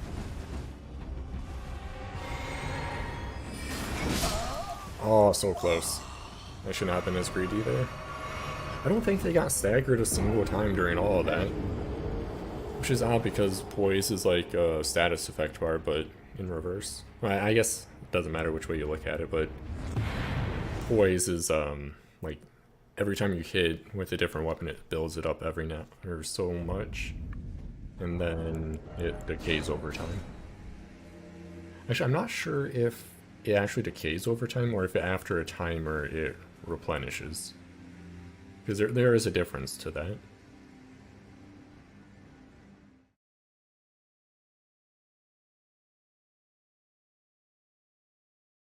But either way, I'm not a huge fan of passive poise at all. I liked I like the Dark Souls 3 form of hyper armor where it is affected by how much poise you have. Whereas like passive poise, it just kind of, it makes light weapons a lot worse. Because hyper armor allows heavy weapons to still be useful, and light weapons become a lot worse whenever, like, if they have poise, they don't care. And also, like, passive poise introduces stuff like being able to have like a Havel made from like Dark Souls 2, where it's like all the benefits of a high damage sorcerer, but you also can't interrupt their spellcast because they have passive poise, which isn't good. And also, the poise you can stack in this game is a bit insane as well. Because you can pretty much just ignore whatever you want if you have like full bull goats or veterans armor. Granted, if I two-handed the Darkmoon greatsword, it probably would have stunned them, but then I'm giving up the ability to like cast spells and whatnot, which is not the best trade-off, especially if like the two-handed greatsword moveset's not great. Funnily enough, I mean the claymore is good, but that's about it.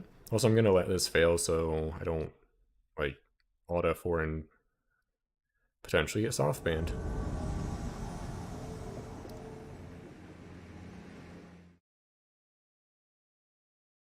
Actually, I'm gonna move areas because I feel like here's been getting a little stale. Let's try Altus Plateau before Liurnia, just because I feel like this area has a bit more variety to it.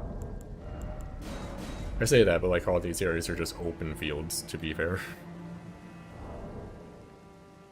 I guess I could also try Lendel proper, like actually inside the city, instead of the open world part of it. Because there's a lot of verticality there, which is good for me.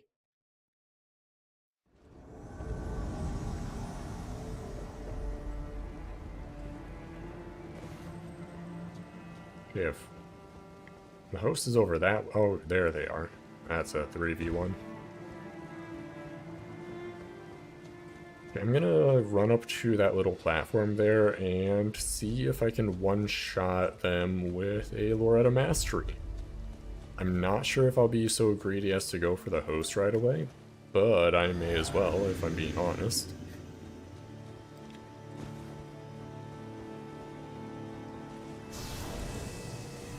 Hey!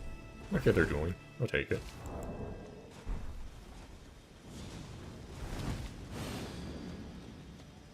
This guy's gonna do damage. They don't have HP.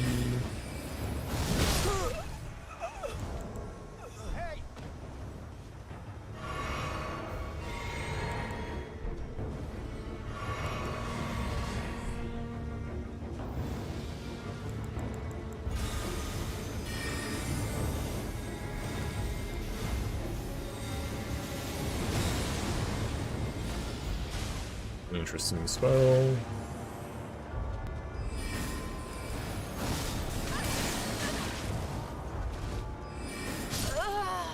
Good fight.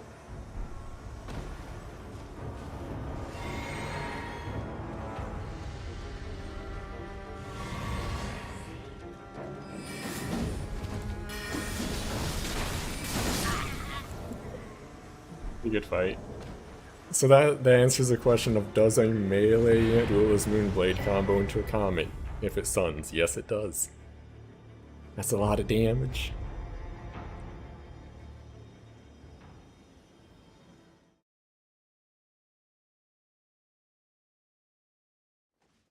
I'm actually kind of surprised at how many, like, 3v1 I've been invading that end up just being like a pseudo fight club, I guess. That is one thing I really miss about, or like from Dark Souls 3. Having the like multiplayer cap be 6 people instead is, it only being 4, it kind of, like, fight clubs don't really exist like they did, which is unfortunate.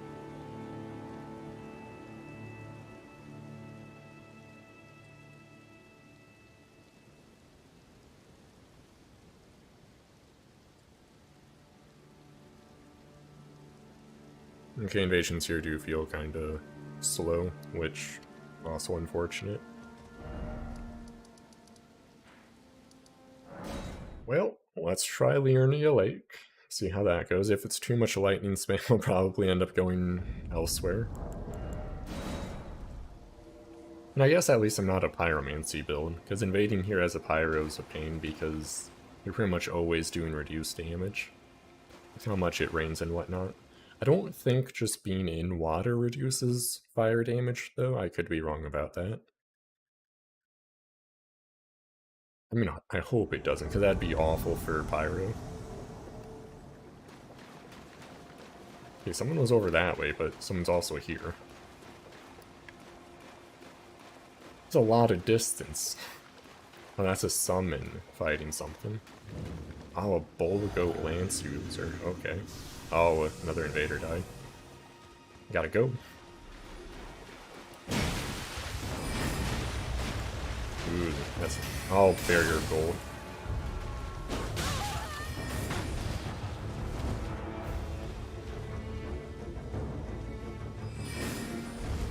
What do you mean? He has Bowl Goat armor. Doesn't need to be passive. Like, he has offensive pressure on me, because, like... I think he's just waiting for his Phantom, if I'm being honest. Yeah. His damage isn't great, though. Ah, yep.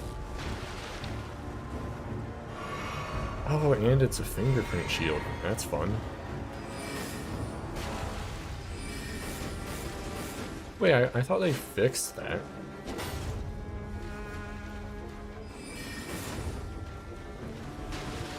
Well.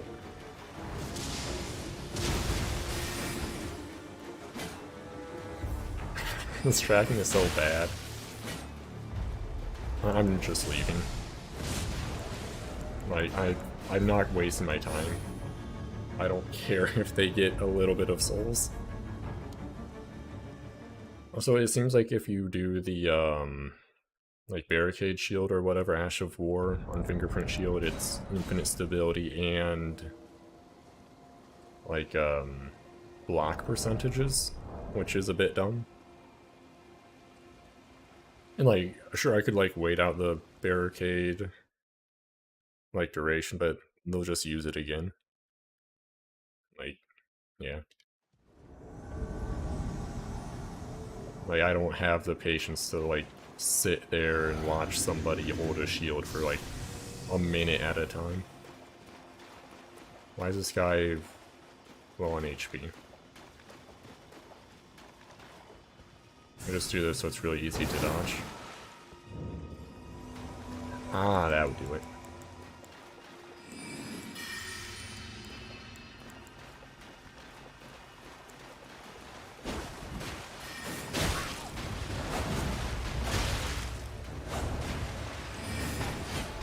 We don't have HP.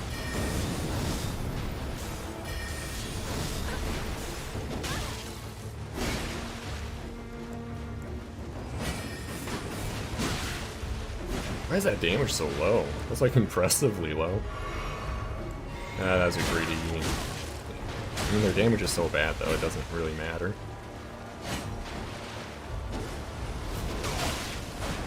You need to be careful though.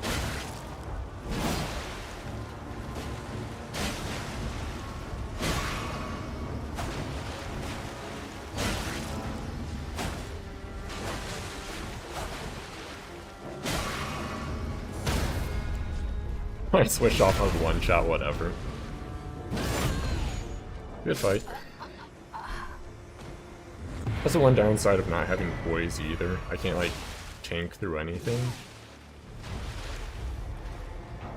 Because I think for a rapier it's 41 poise, which I'm at 23 right now. I could get up to 31 for daggers, but you don't see daggers, like, ever, so that's not a useful breakpoint. I think the, like, useful minimum breakpoint's probably like 51, then a good breakpoint is 61. But it just turns out to get there, you pretty much always have to use like a piece of bull goat or like or like 3 pieces of scale tier or scale tier armor would get to like 61. Or like 2 bits of bull goat with like the bull goat talisman as well. But that's just sacrificing too much fashion to get there, so I don't really care. Or like veteran's armor would work too. It's more so like the chest piece is the most important part, but I'm not taking this chest piece off because I like the fashion too much.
Oh, invasions are slow here too. Rip. Where else could we try? Oh, there we go. I feel like I'm just gonna run into bonfire duelists at first step, where it's like people just solo hosting but trying to duel, which I think that's kind of whatever. The thing is, like, usually they'll also have like a great rune popped or whatever, so it's not really a fair duel. So I don't really know why they don't just go to like Academy main gate to like actually duel people.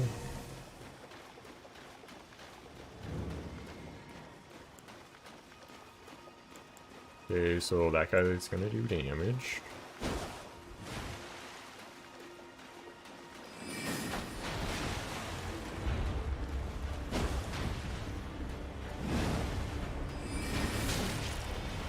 So much HP. Yeah, Ace's damage is pretty awful. Unfortunate tracking on that.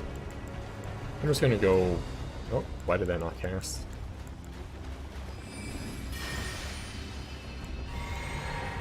Pump in my death area.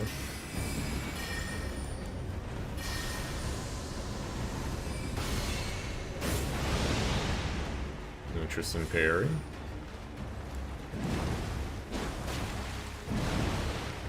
Need stamina.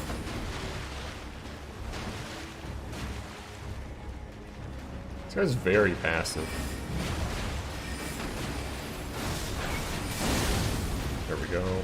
He aggressively rolled into me, so free damage.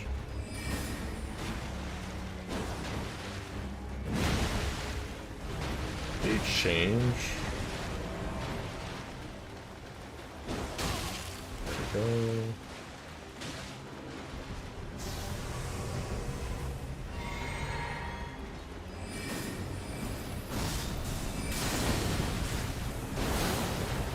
If only the tracking was a bit better there.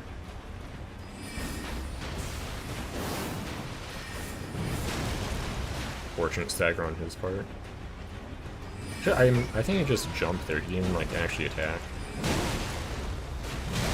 Ooh, not dead yet. Oh yeah, blood loss there. Was not a good. Actually, let's unlock.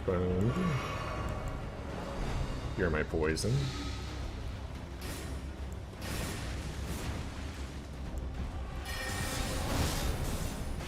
Ah, not enough FP.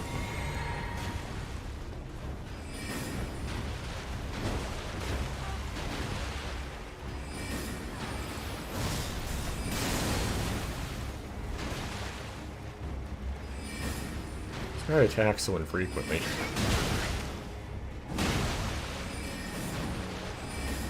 I'm just being overly aggressive because I just want it to end. Oh shit, that confused me. Nope.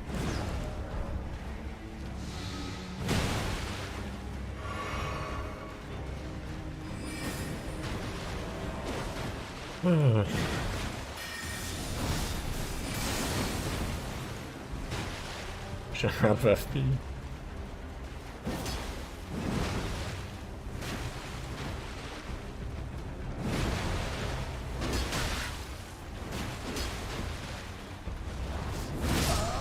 Oh, wait.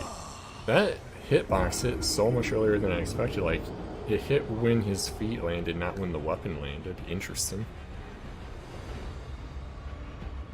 I should have been a lot more aggressive on that guy earlier, instead of just kind of letting him back up and heal and whatnot. He is what it is, though. It's pretty much like once I'm out of FP, I have a bad greatsword and that's about it.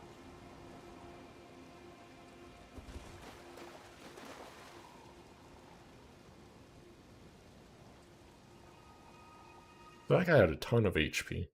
Which, I mean, at 125 on a physical build, they should, to be fair.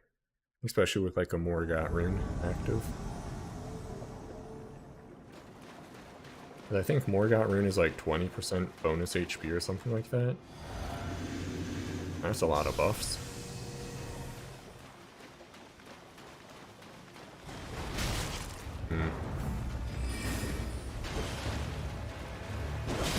I'll take that trade. I'll take that. Nice. Good fight.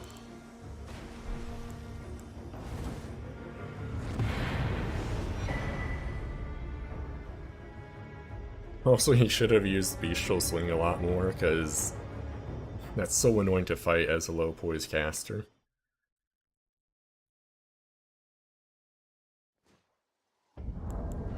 Because really my only reliable option against it is to outspace it with Swift Shard. Which isn't a really fun thing to do, because then it's like a game of spacing. Each hit does like 200 damage.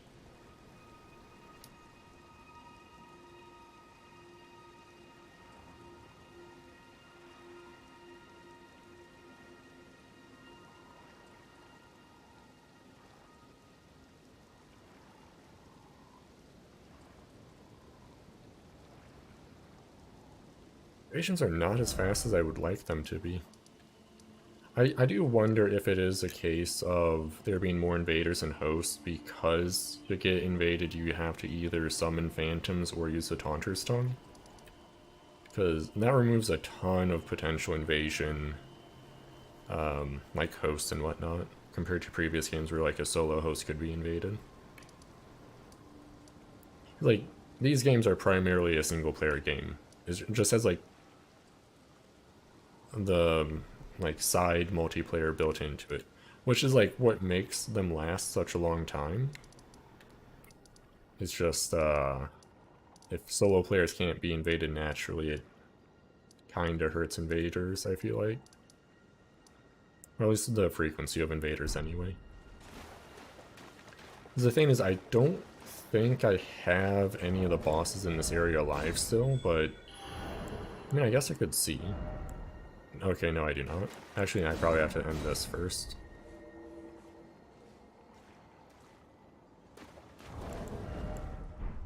Alright, I guess that works.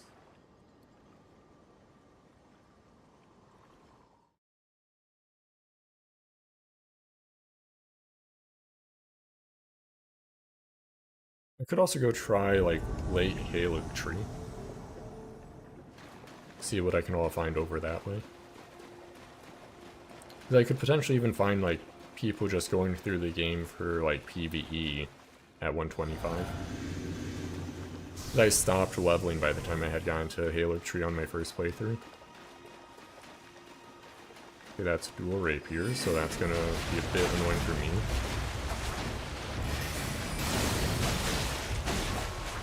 Wait. How do they not do damage? Are they using, like, broken weapons as a meme?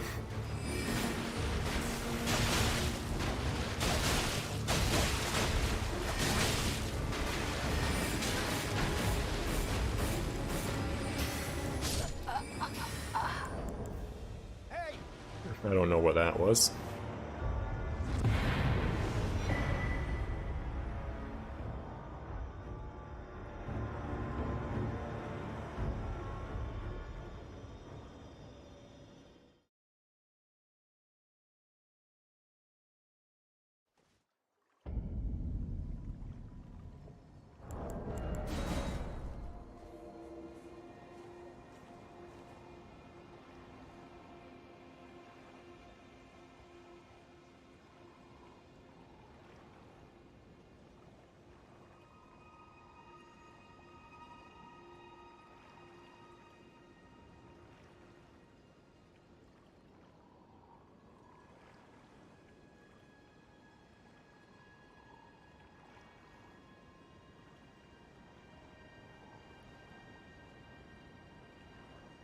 Yeah, I'll probably end up moving.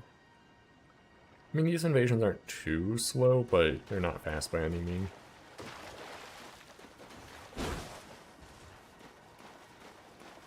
So I'm kinda hungry. I guess I've been doing like 2 hour. I'm not done yet. Let's do like 2.5, give or take. No, shouldn't until like I don't feel like PvPing anymore. I just feel like the last few invasions have been kinda odd. Whether it just be person doing 0 damage for no reason. Ooh, that shield might be annoying on this build.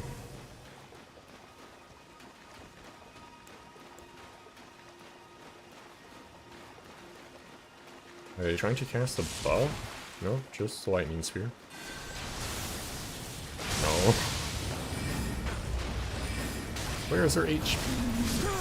Oh, there it went. I'm actually kind of surprised that Moonblade hit him.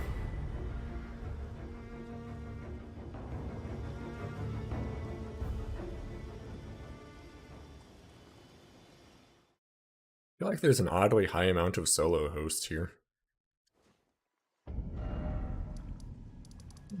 Hey.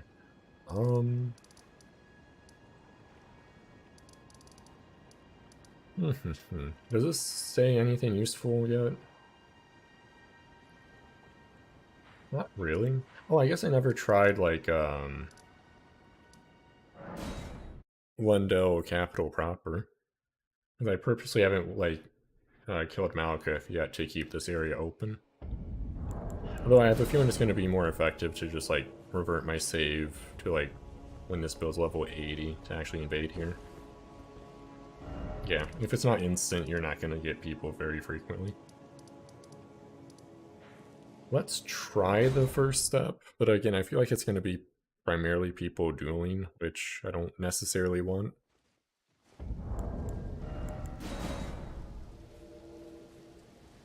But we'll see.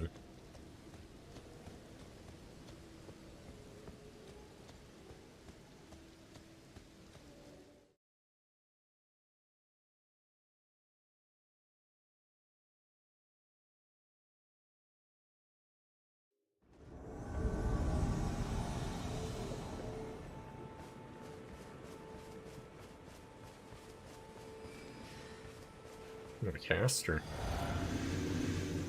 And a friend.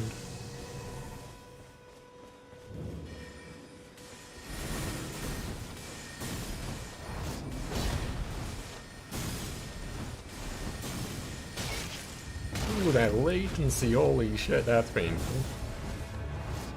No.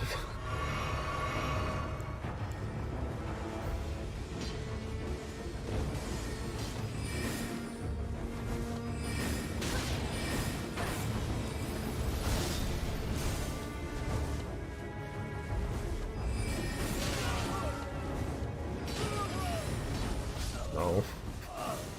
I'm not sure who died.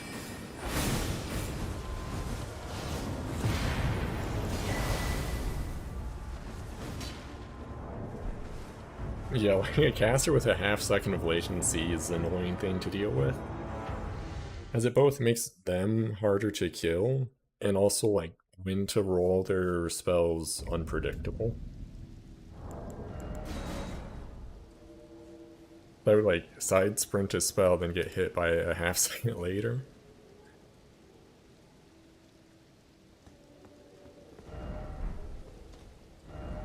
Okay, this area is not great to invade either, unfortunately. Let's try, where was it? I think Drainage Channel is the place to invade for a late Gaelig Tree.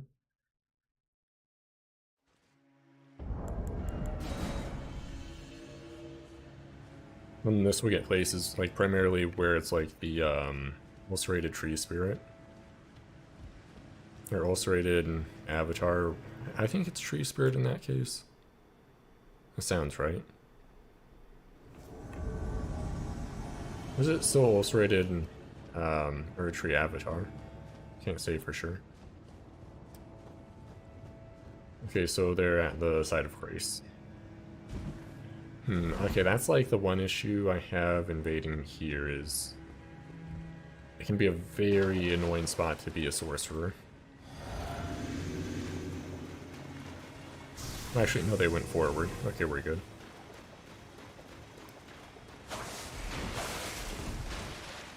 Can't really fight him yet because he'll set iframes. Interesting strategy.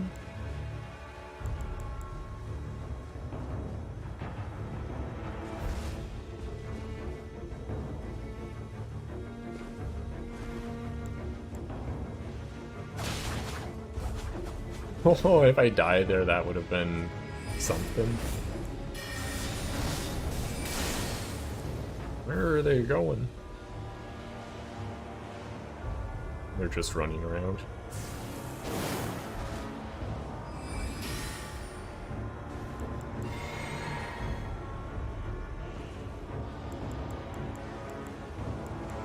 And I'm just gonna roll check them.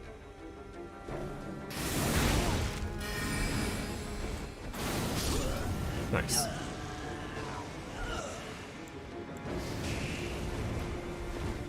Oh shoot, it's multiple people. Oh, they just went down an elevator. Ah, I missed.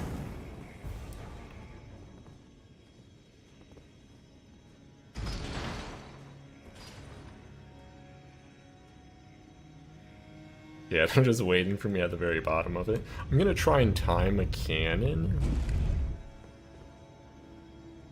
Oh, this is gonna not go well for me. Ah, that was way too early. Uh-oh.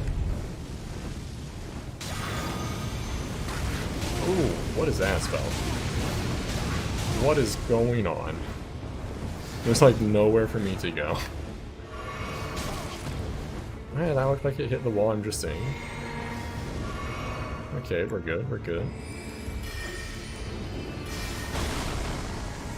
That's mildly annoying.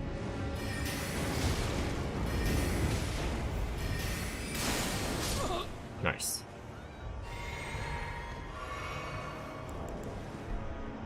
I'm not sure if they grabbed the side of grace yet or not.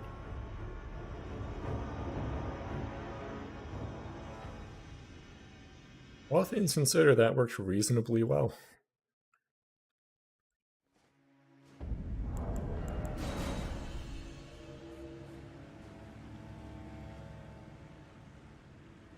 Not sure why they left their other summon so far behind, though.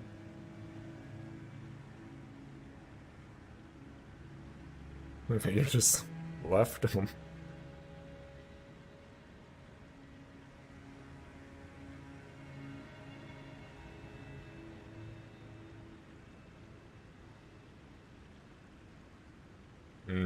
Invasions aren't too fast here either. I could try hosting more. I just have to find out where I actually have available to host. Because the other thing is, like, I don't feel like sorcery builds are generally the best to host anyway. Because you're having your like, HP, because you need extra mana flask and whatnot.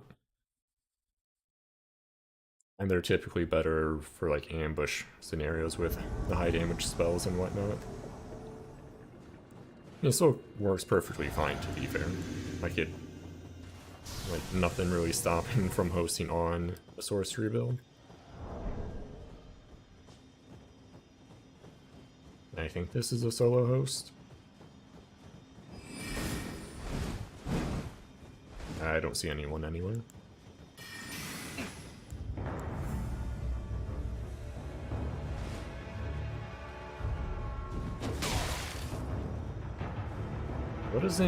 What are they doing? Oh.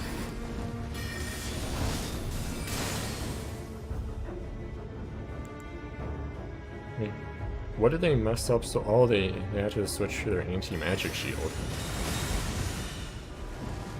That's not really gonna help me.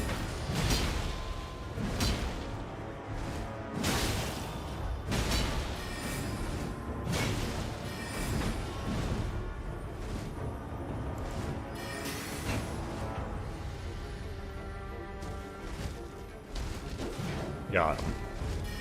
Ooh. Good fight.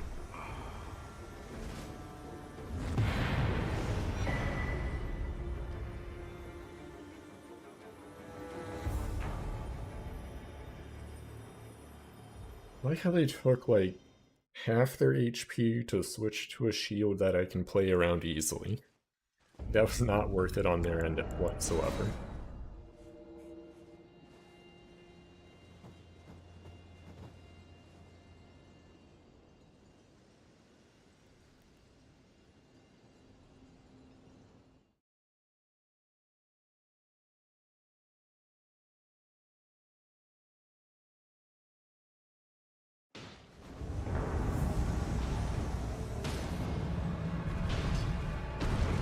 I know exactly what I'm gonna do.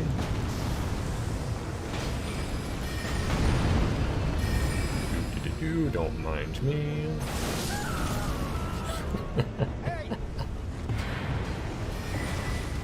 Holy, that damage. Rip. I mean, that still did, like... Yeah, that would have been like 1500 damage, give or take.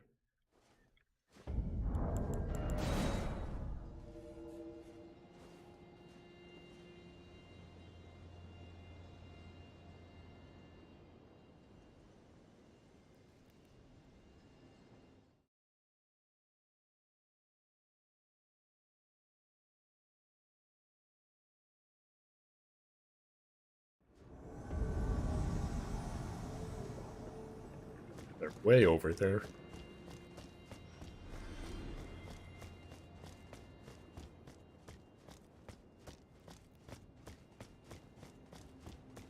Hey, what did they die to? Oh, then the invader DC'd, rip.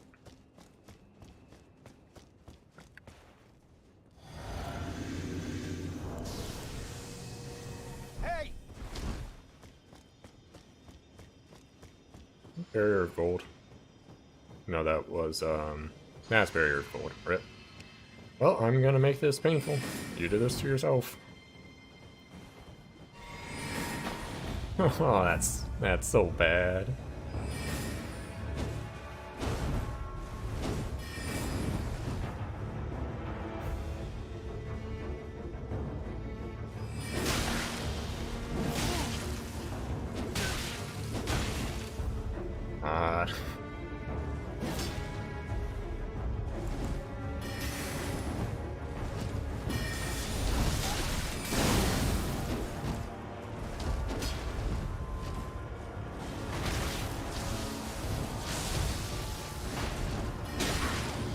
Good mix-ups. Yep. Killed him like 3-4 times over, but 60% damage reduction is really fun. And like what I should have attuned for like people like that is Law of Regression, because it only requires int. But I just feel like it's like if they really want to, they can just make it a battle of FP. But because they're a host, they're always going to have more FP than me.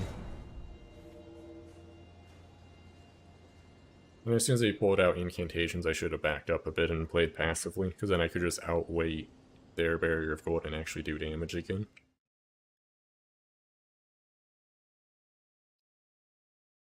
And I guess I could have like sent a comet at him when he was casting it originally to get like a free 400 H or damage. It is what it is, though. Like, sorceries are really strong, so they add an incantation to counter them.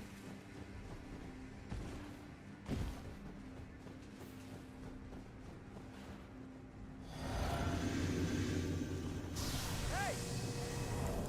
Hey! Never trust a solo host. Some latency there.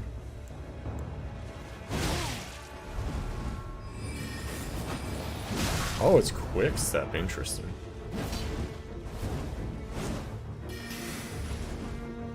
Oh god, that latency though. It's like a full second delayed. And I really shouldn't go for trades like that whenever there's high latency. It's like, there's no guarantee they'll even take the damage before they can just roll freely. Like, you could be, like, as clean of a trade as it could possibly be. Like, they get full stunned as well, but then... Actually, no, they won't even get stunned because that's not how it works. Like, they could, like, walk through my weapon fully, but then roll after they hit me and just iframe it.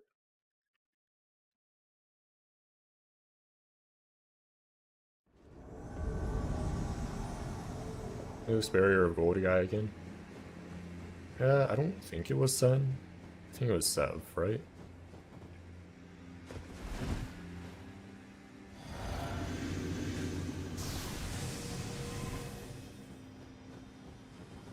It's a lot of boys.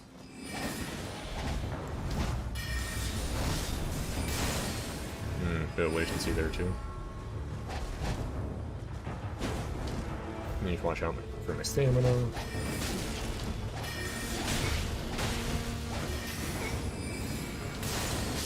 I love roll catching with Comet.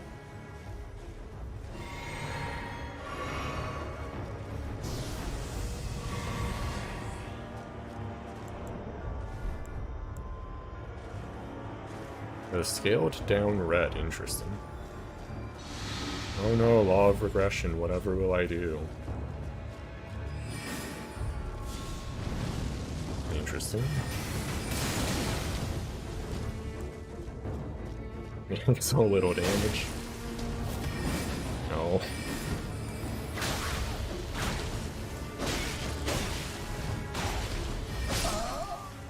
I love fighting level 700 phantoms.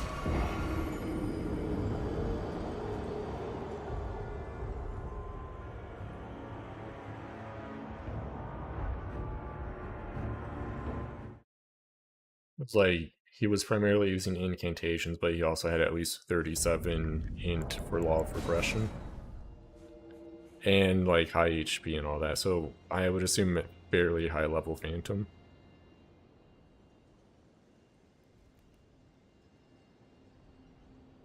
And it's weird how like they still haven't really fixed phantom downscaling, which is a little annoying. That's like one of the things why, like, even though I have a level 80 version of this build ready to go to invade on, I'm not too interested at doing like mid to low level invasions because of over-leveled phantoms. Because the game's out for so long at this point, it's gonna, maybe not primarily, but there's gonna be a lot of like very, very high level phantoms helping their friends through the game and whatnot, which is fine, but it just makes those invasions kinda meh, because they're still gonna have like significantly more HP, defense, and damage than would typically be normal.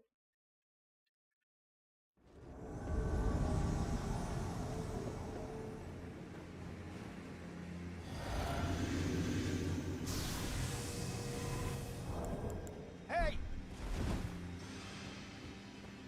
Yeah, at least, I mean, that's like the small... No. I'll take that.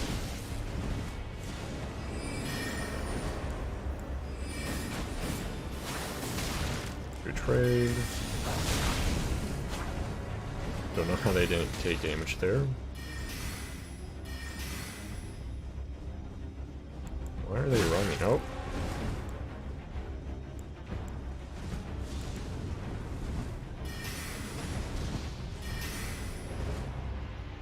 I have one more Swift Shard to do. Oop. Oh, I got one more. Yeah, I thought that was going to be a roll catch.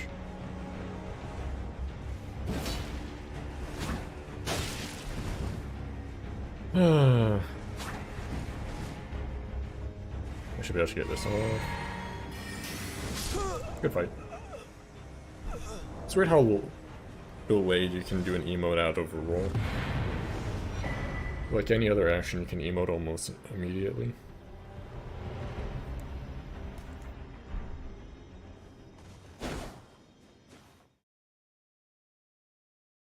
And also, if I had 41 poise there, that fight would be nothing. Because then you just poise through and do so much more damage than they do. Like, wouldn't it be the most difficult thing ever to get to 41 poise? I would just like put on Bull Goat. Actually, with the current stats I have, I'd probably need Great Jar and Bull Goat without like changing my fashion too much anyway. Like getting 41 poise with just like Bull Goat arms and legs, which are pretty heavy. Another guy using that setup, interesting.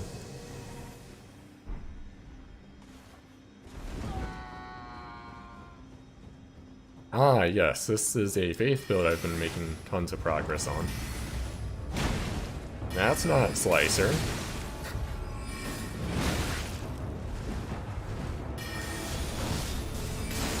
Ooh. I'm just gonna do a Wind Blade and get FP back.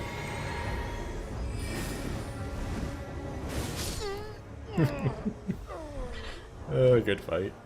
I love just stopping to do stuff and watching if they get the Glint Blade roll down. It's hilarious whenever it just roll catches like that. Also, I think it was yesterday I invaded a Sorcerer guy who got hit by a Terra Magica at full charge Glint Blade. It did 1k damage from a Glint Blade.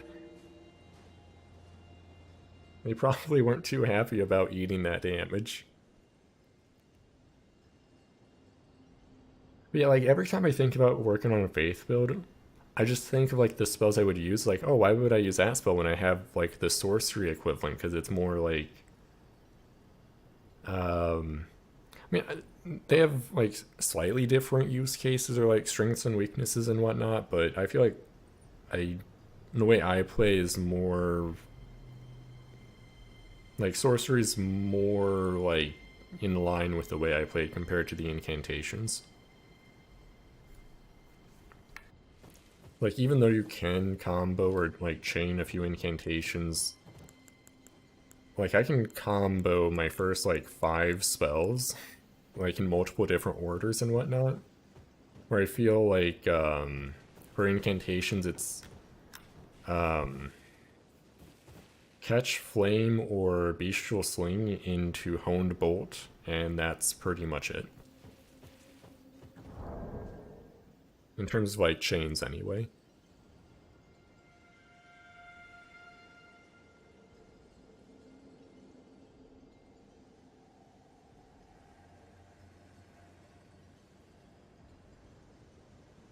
Also, are invasions roughly this low for you as well?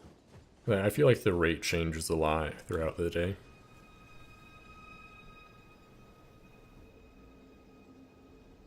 I guess it might just be like partially connecting to a bad invasion, and then that just stalls the entire process until that actually fails.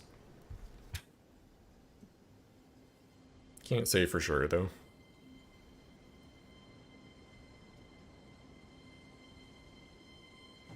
Like this invasion that just went through is probably gonna fail.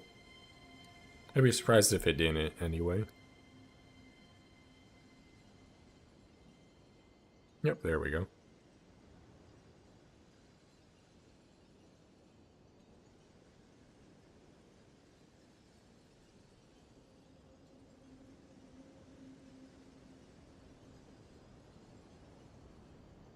And time to use a recusant finger.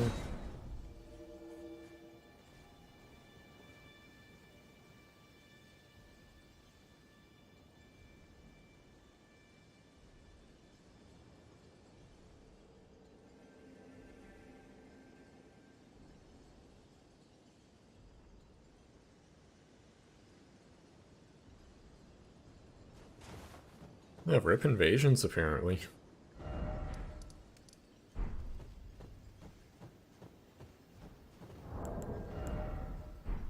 Okay, yeah. I mean, I do that occasionally. I guess I should be more aggressive with, like, restarting the cycle. Like, whenever it stalls like that, it might just be trying to connect to somebody with a bad connection. So restarting it tries a new one right away. Or maybe, who knows how it actually works.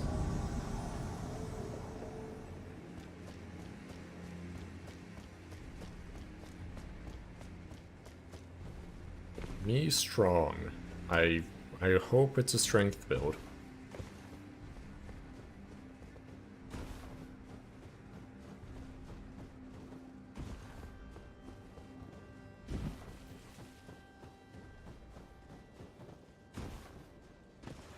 What's this guy again? Hey!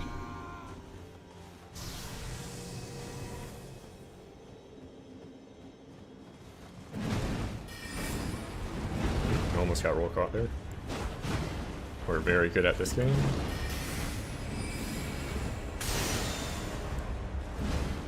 Oh, I don't have stamina.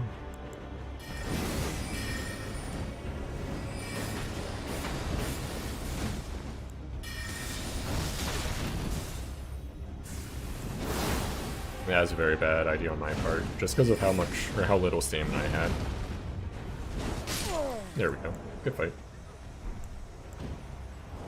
Random really bad sprint art gets people way too often. It's so slow, but they're expecting a slicer, so they roll early.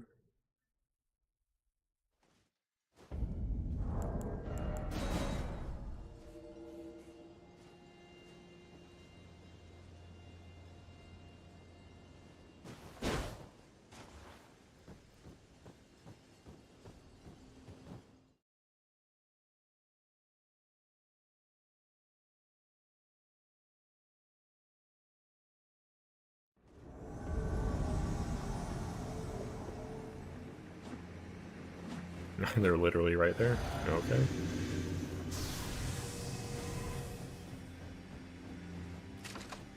Holy crossbow, interesting. Holy crossbow with sleep even. Oh, they both have sleep. Interesting.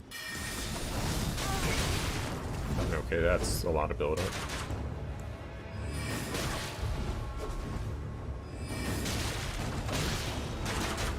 I don't want to fall asleep.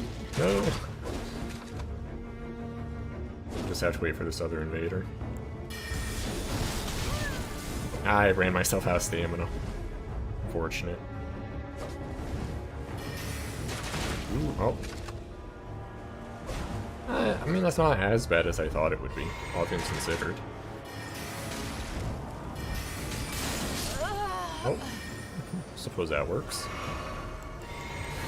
Well, I have to do Loretta's Mastery. I feel like I'm obligated to do that.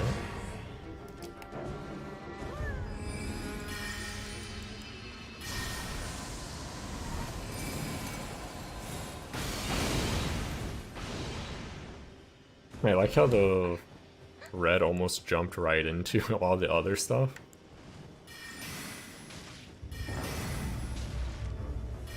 I'm just gonna do this, like he's just eating everything. Hey!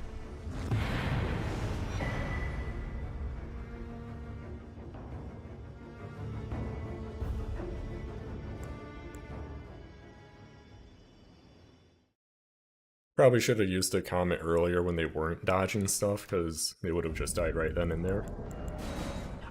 I don't expect people to just face tank sorcery when you can dodge 90% of them by just side strafing. But like, they don't even go for like a bad side strafe, they just like keep going in a straight line and die.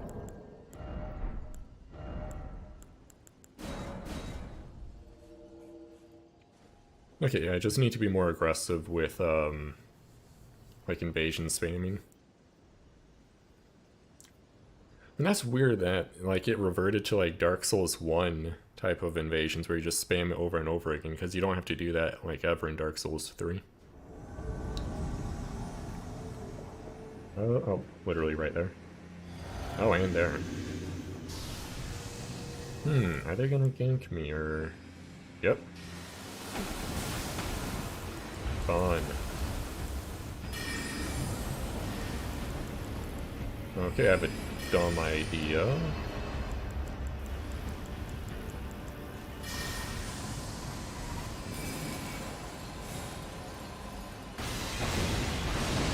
Hey, Bloodhound Step, yay, amazing engaging gameplay. You'll love to see it. Oh. Oh shit, that just kinda killed me. Yeah, there's not much I could do there. Because Bloodhound Step, I imagine both of them probably have, the caster probably has a pocket Bloodhound Step as well. But since the host has Bloodhound Step, he can't kill him, because like if he gets low, he just runs away until the mage covers him. Well, I did not play that well at all. I just kind of ran up and died to the mage. Like, they're a poise tank mage, which is objectively better than whatever I'm doing.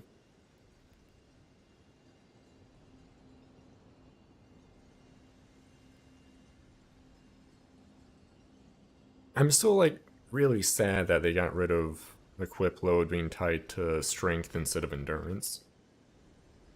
Or maybe they decided that the way stamina works in this game, without equip load being tied to endurance, it would have been a dump stat. Like, even more so than it already is. But I feel like the build variety introduced by having equip load being tied to strength would have been better than having it on endurance as well. Then, like, they could have just made stamina be more valuable.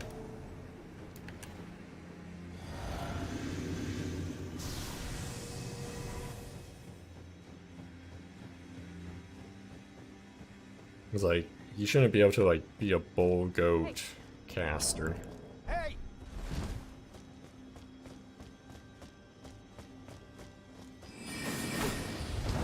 Like, I ran through him.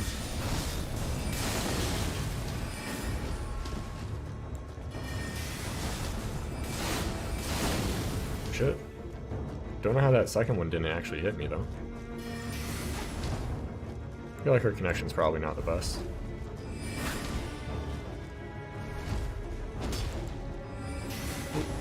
Ooh, not dead yet.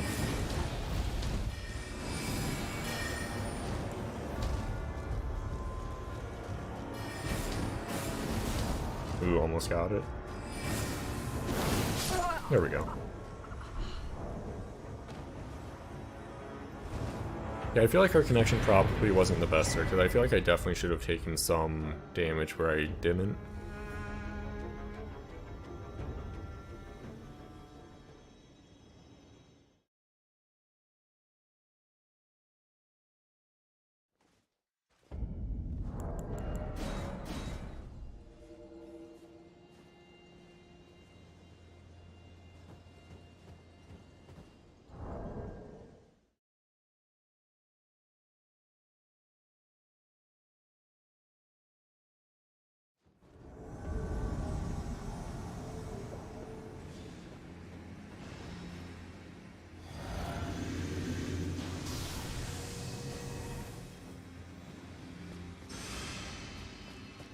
Oh boy! Lower magic damage again.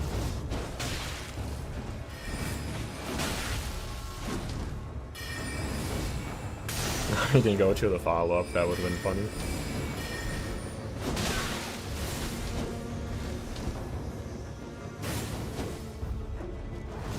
Why does he just keep doing that over and over again? It's not a particularly good thing to— oh god, that damage. There we go. I like how he just roll caught himself, too. It's like he didn't get stunned. Well, I wonder if it was like a light stun from the Moonblade and then they rolled after that into the Comet roll catch. That'd be interesting if it worked like that, but I think they just rolled late on the Moonblade.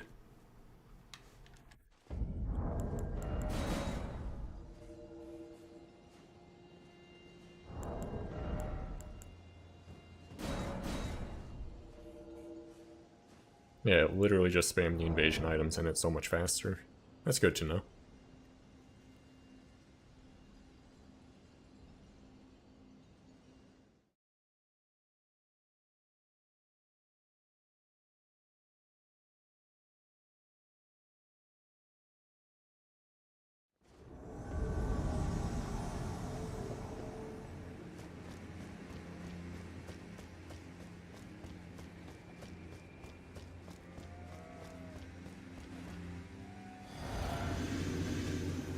There's a solid 90% chance that this guy has Bloodhound Step.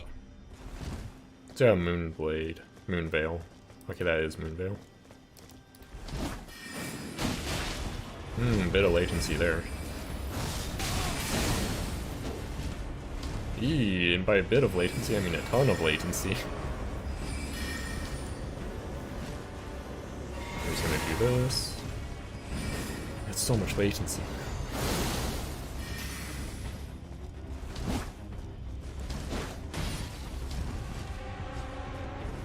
And that, interesting. No. No. That shouldn't have landed, but okay. That wasn't even close to him. I wonder if it, like... I mean, it probably tracked him a lot better on their end, now that I think about it. Because it tracked where they were, like, half a second ago on my end, but it probably connected on theirs. This game is so jank, but... I mean, that's part of what makes it fun. Is nothing can be taken seriously, so people, I mean... people shouldn't get too, like, competitive with this game. Like, this type of game, even. Some people still do, but, yeah. Okay, he's right over there.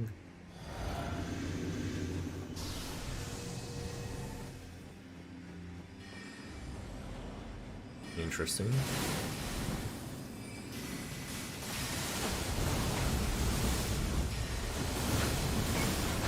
We can do this better, guy.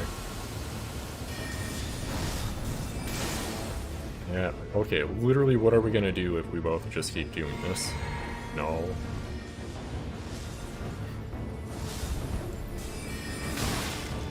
What hit me there? Oh, I'm in the... There we go. I was in, like, the Mercury or whatever it is in this game.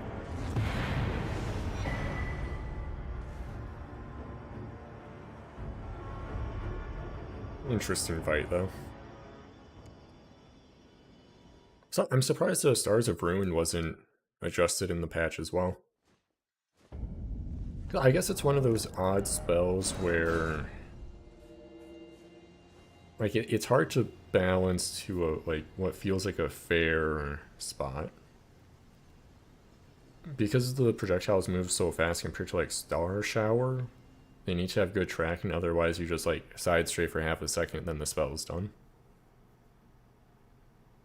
Because there's too many projectiles to make it, like, to where you have to roll like Star Shower. Okay, they're up here.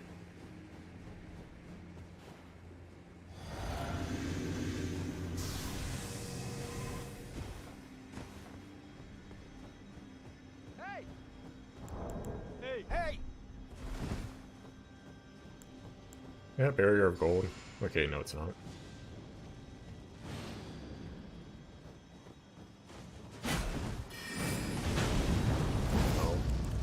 Oh, don't know. Oh, that's why I didn't know because I crouched. Ooh, what is that range?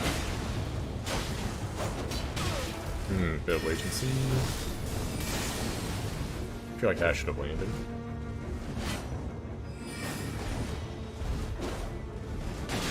Oh. Gotta love dumb reds.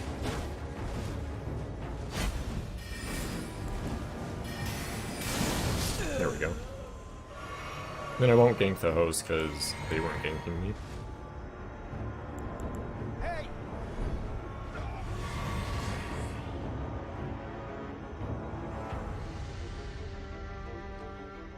A Bloodhound Step too.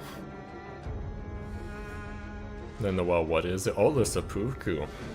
There we go.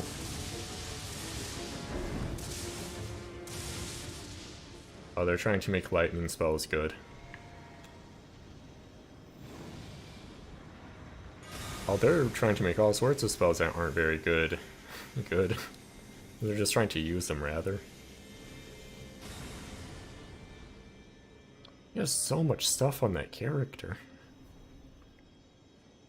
How can this guy be like a bleed seppuku, dual scavenger sword, bloodhound stepper, and be so passive? Like, he literally insta-procs bleed with his setup. But he's not fighting the guy using so many just awful incantations. Hey! Hey! Hey! Okay, well, let's go. That doesn't do anything against this build.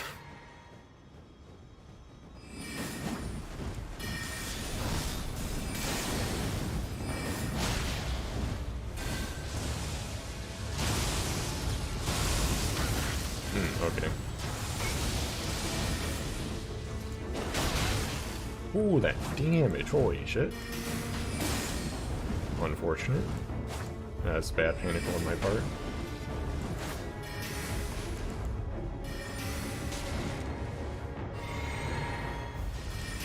Oh, bad. I thought I could have gotten a comment off in time.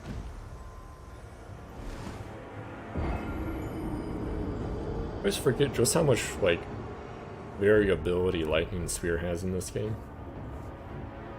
Because there's a huge difference. Like, I'm pretty sure it's just the one Lightning Spear, right? Where it's, like, really fast or it takes forever to actually shoot. And it does a lot of damage if you full charge it.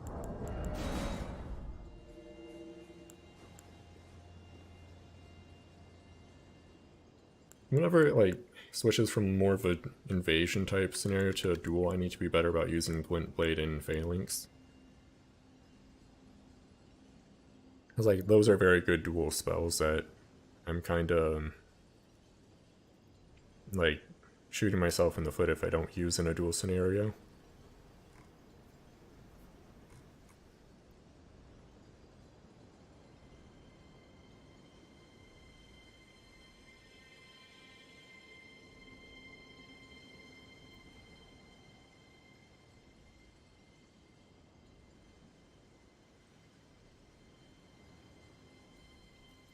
That's right, I should be spamming invasion item.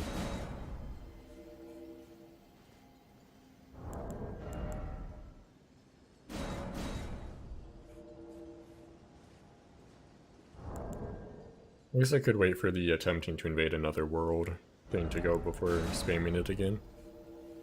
I'm pretty sure cycling between them is the same as like deactivating and reactivating them, because it deactivates the previous one and activates the new one. Maybe that's why there's 2 invasion items, because they realized just how bad invading was, to where if you had to constantly deactivate and reactivate it.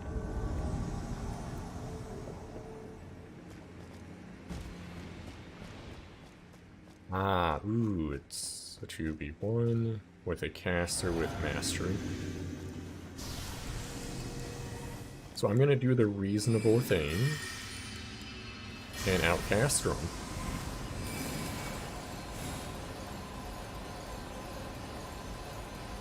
I'm gonna try and wait for him to start a spell. Oh, that's unfortunate. Oh, that would have been hilarious if it got him still.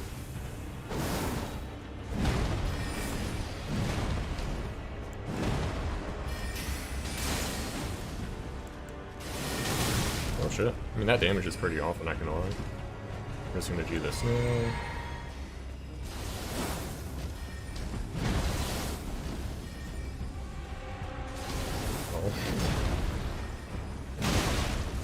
That might be, yeah, that stagger takes forever. My mistake there was using the greatsword.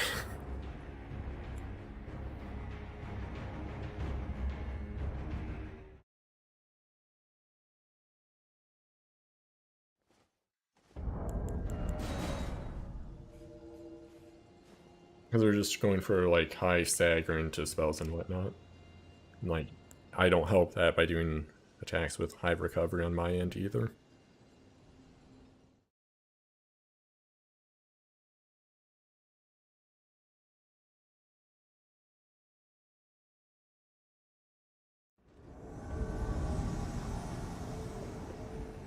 Ah, okay, no, it is, oh,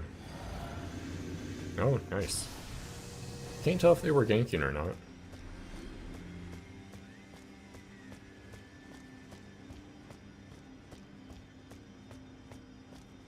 I don't think the bull goat whip user is going to have much of an issue.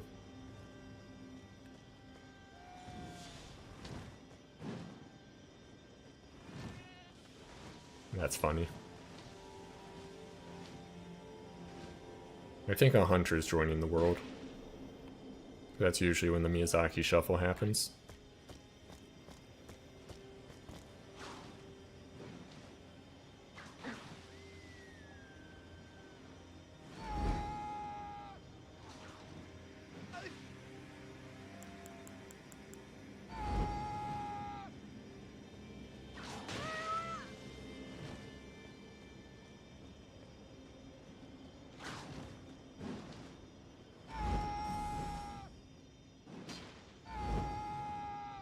Very interesting fight.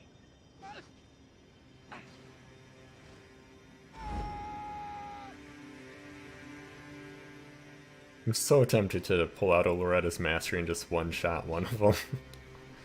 Because why not? It would have been funny if he jumped into that R2. He's just gonna kill him with, like, the Troll Roar. He's just spamming that over and over again. There it is. Oh.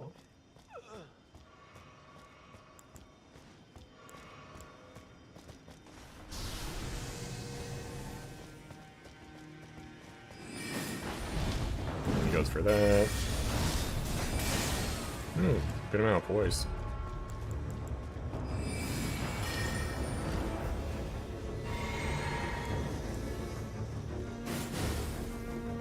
That's unfortunate, just out of range. And there we go. Good fight.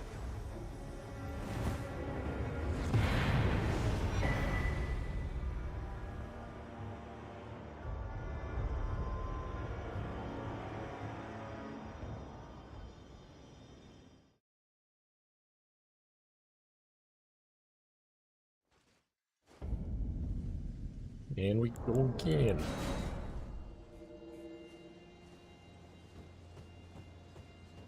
So yeah, like, because spamming invasion items seems to fix it, I feel like whenever there's a large, like, pause in invasions, it's whenever you're trying to connect to just really bad connections. Like, so bad it doesn't even, like, initially go through. Okay, it's a 2v2. Oh, it's this caster guy, right?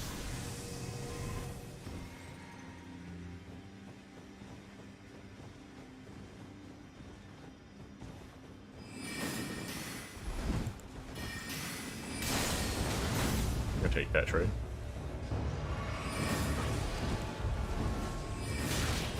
How did that hit me? No.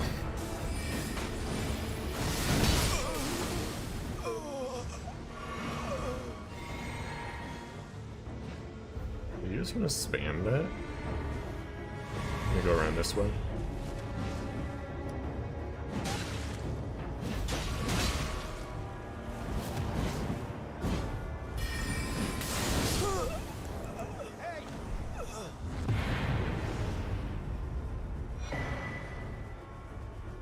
I love how the block spam is just always a thing to do in Souls games. He's pretty good.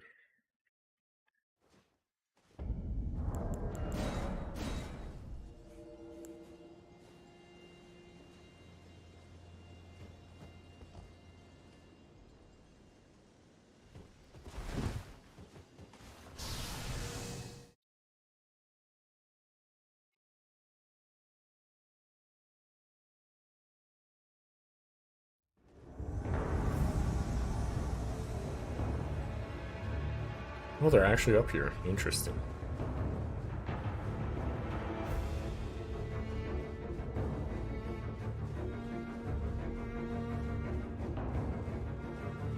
So it's weird that whenever the host is in combat, it also like acts as if I'm in combat. Okay, Ruined Greatsword, Bull Goat Man, interesting. I'm gonna Terra Magica.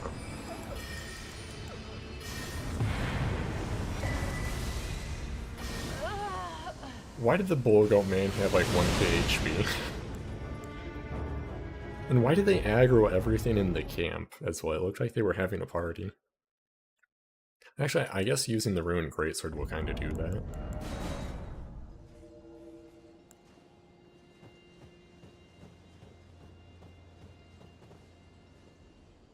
Shit's already almost 10 o'clock. Oof. Probably call the stream there. No reason to go much later.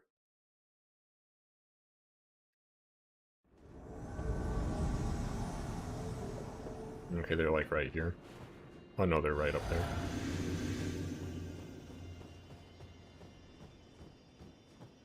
I think anyway, right? Yeah, okay.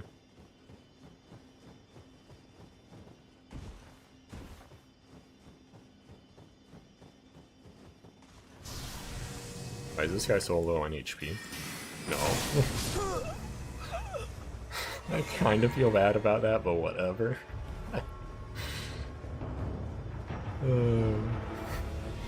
Whoops.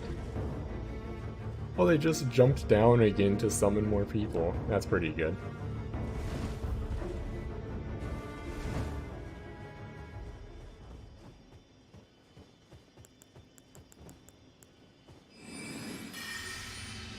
Oh, wait, why are they over there now? I just wanna get a good old Loretta's mastery off. And we'll check. Ah, they got it. No.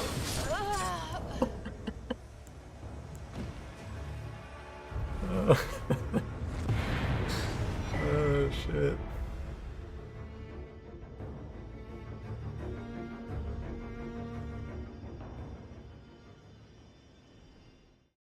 Nobody expects the Swift Shard into a comet, apparently.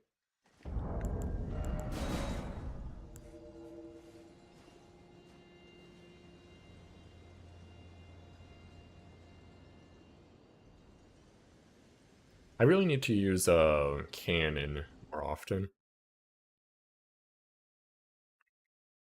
Ever since I've primarily been doing like Loretta Mastery snipes, I kind of stopped using cannon. Which is unfortunate, because like cannon's a very fun spell. I guess another part of it is people more or less got better.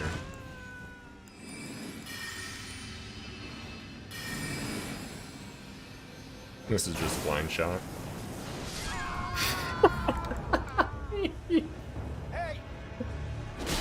Oh, that's pretty good. Was this guy the host? Oh, it is, shit.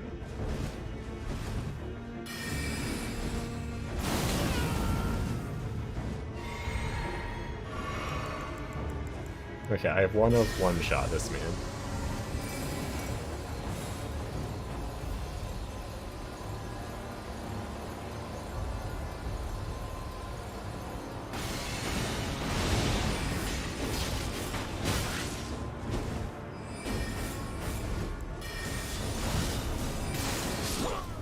Did I just chip out a golden or tree sentinel shield? Like, did he not have the FP to do the golden retaliation? Also, yeah, I really need to use cannon more often because I just took out all the phantoms. Oh, that's pretty good.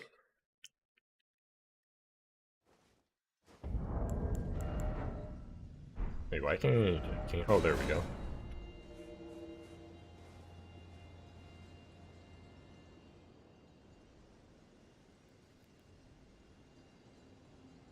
Also, I wish the YouTube dashboard had an option to just...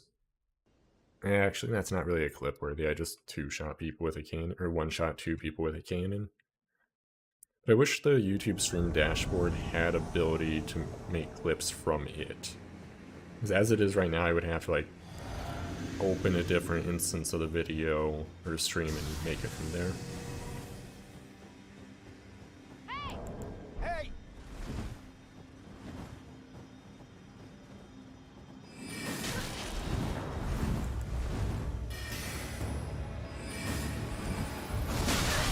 Take that trade. Not the queued up.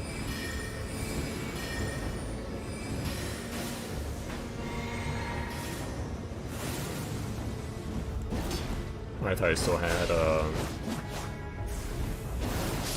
Nope, that works.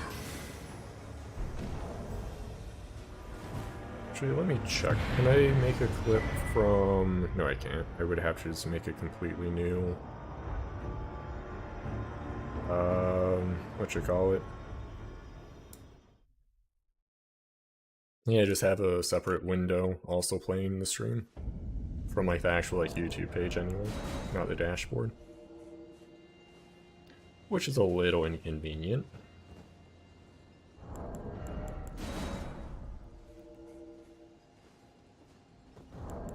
Doesn't it usually give a message when trying to invade? There we go. And this will probably be the last invasion.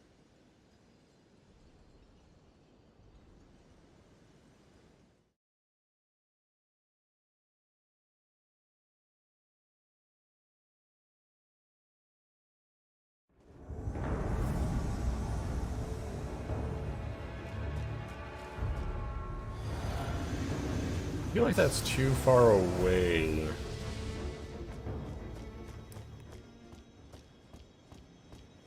Well, there's a host. That explains it.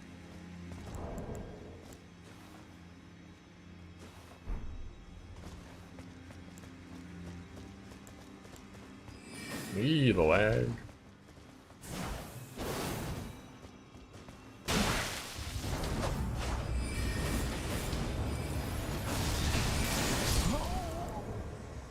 Now's not a good time to try and do that attack.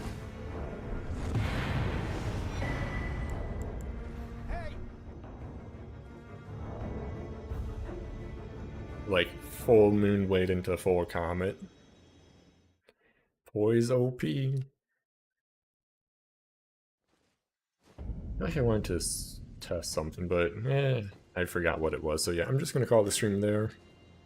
No idea when I'll be live next. That's just kind of how it is. Yep. Thanks for watching. Do the subscribe, notification like thing, stuff like that. Whatever. Bye.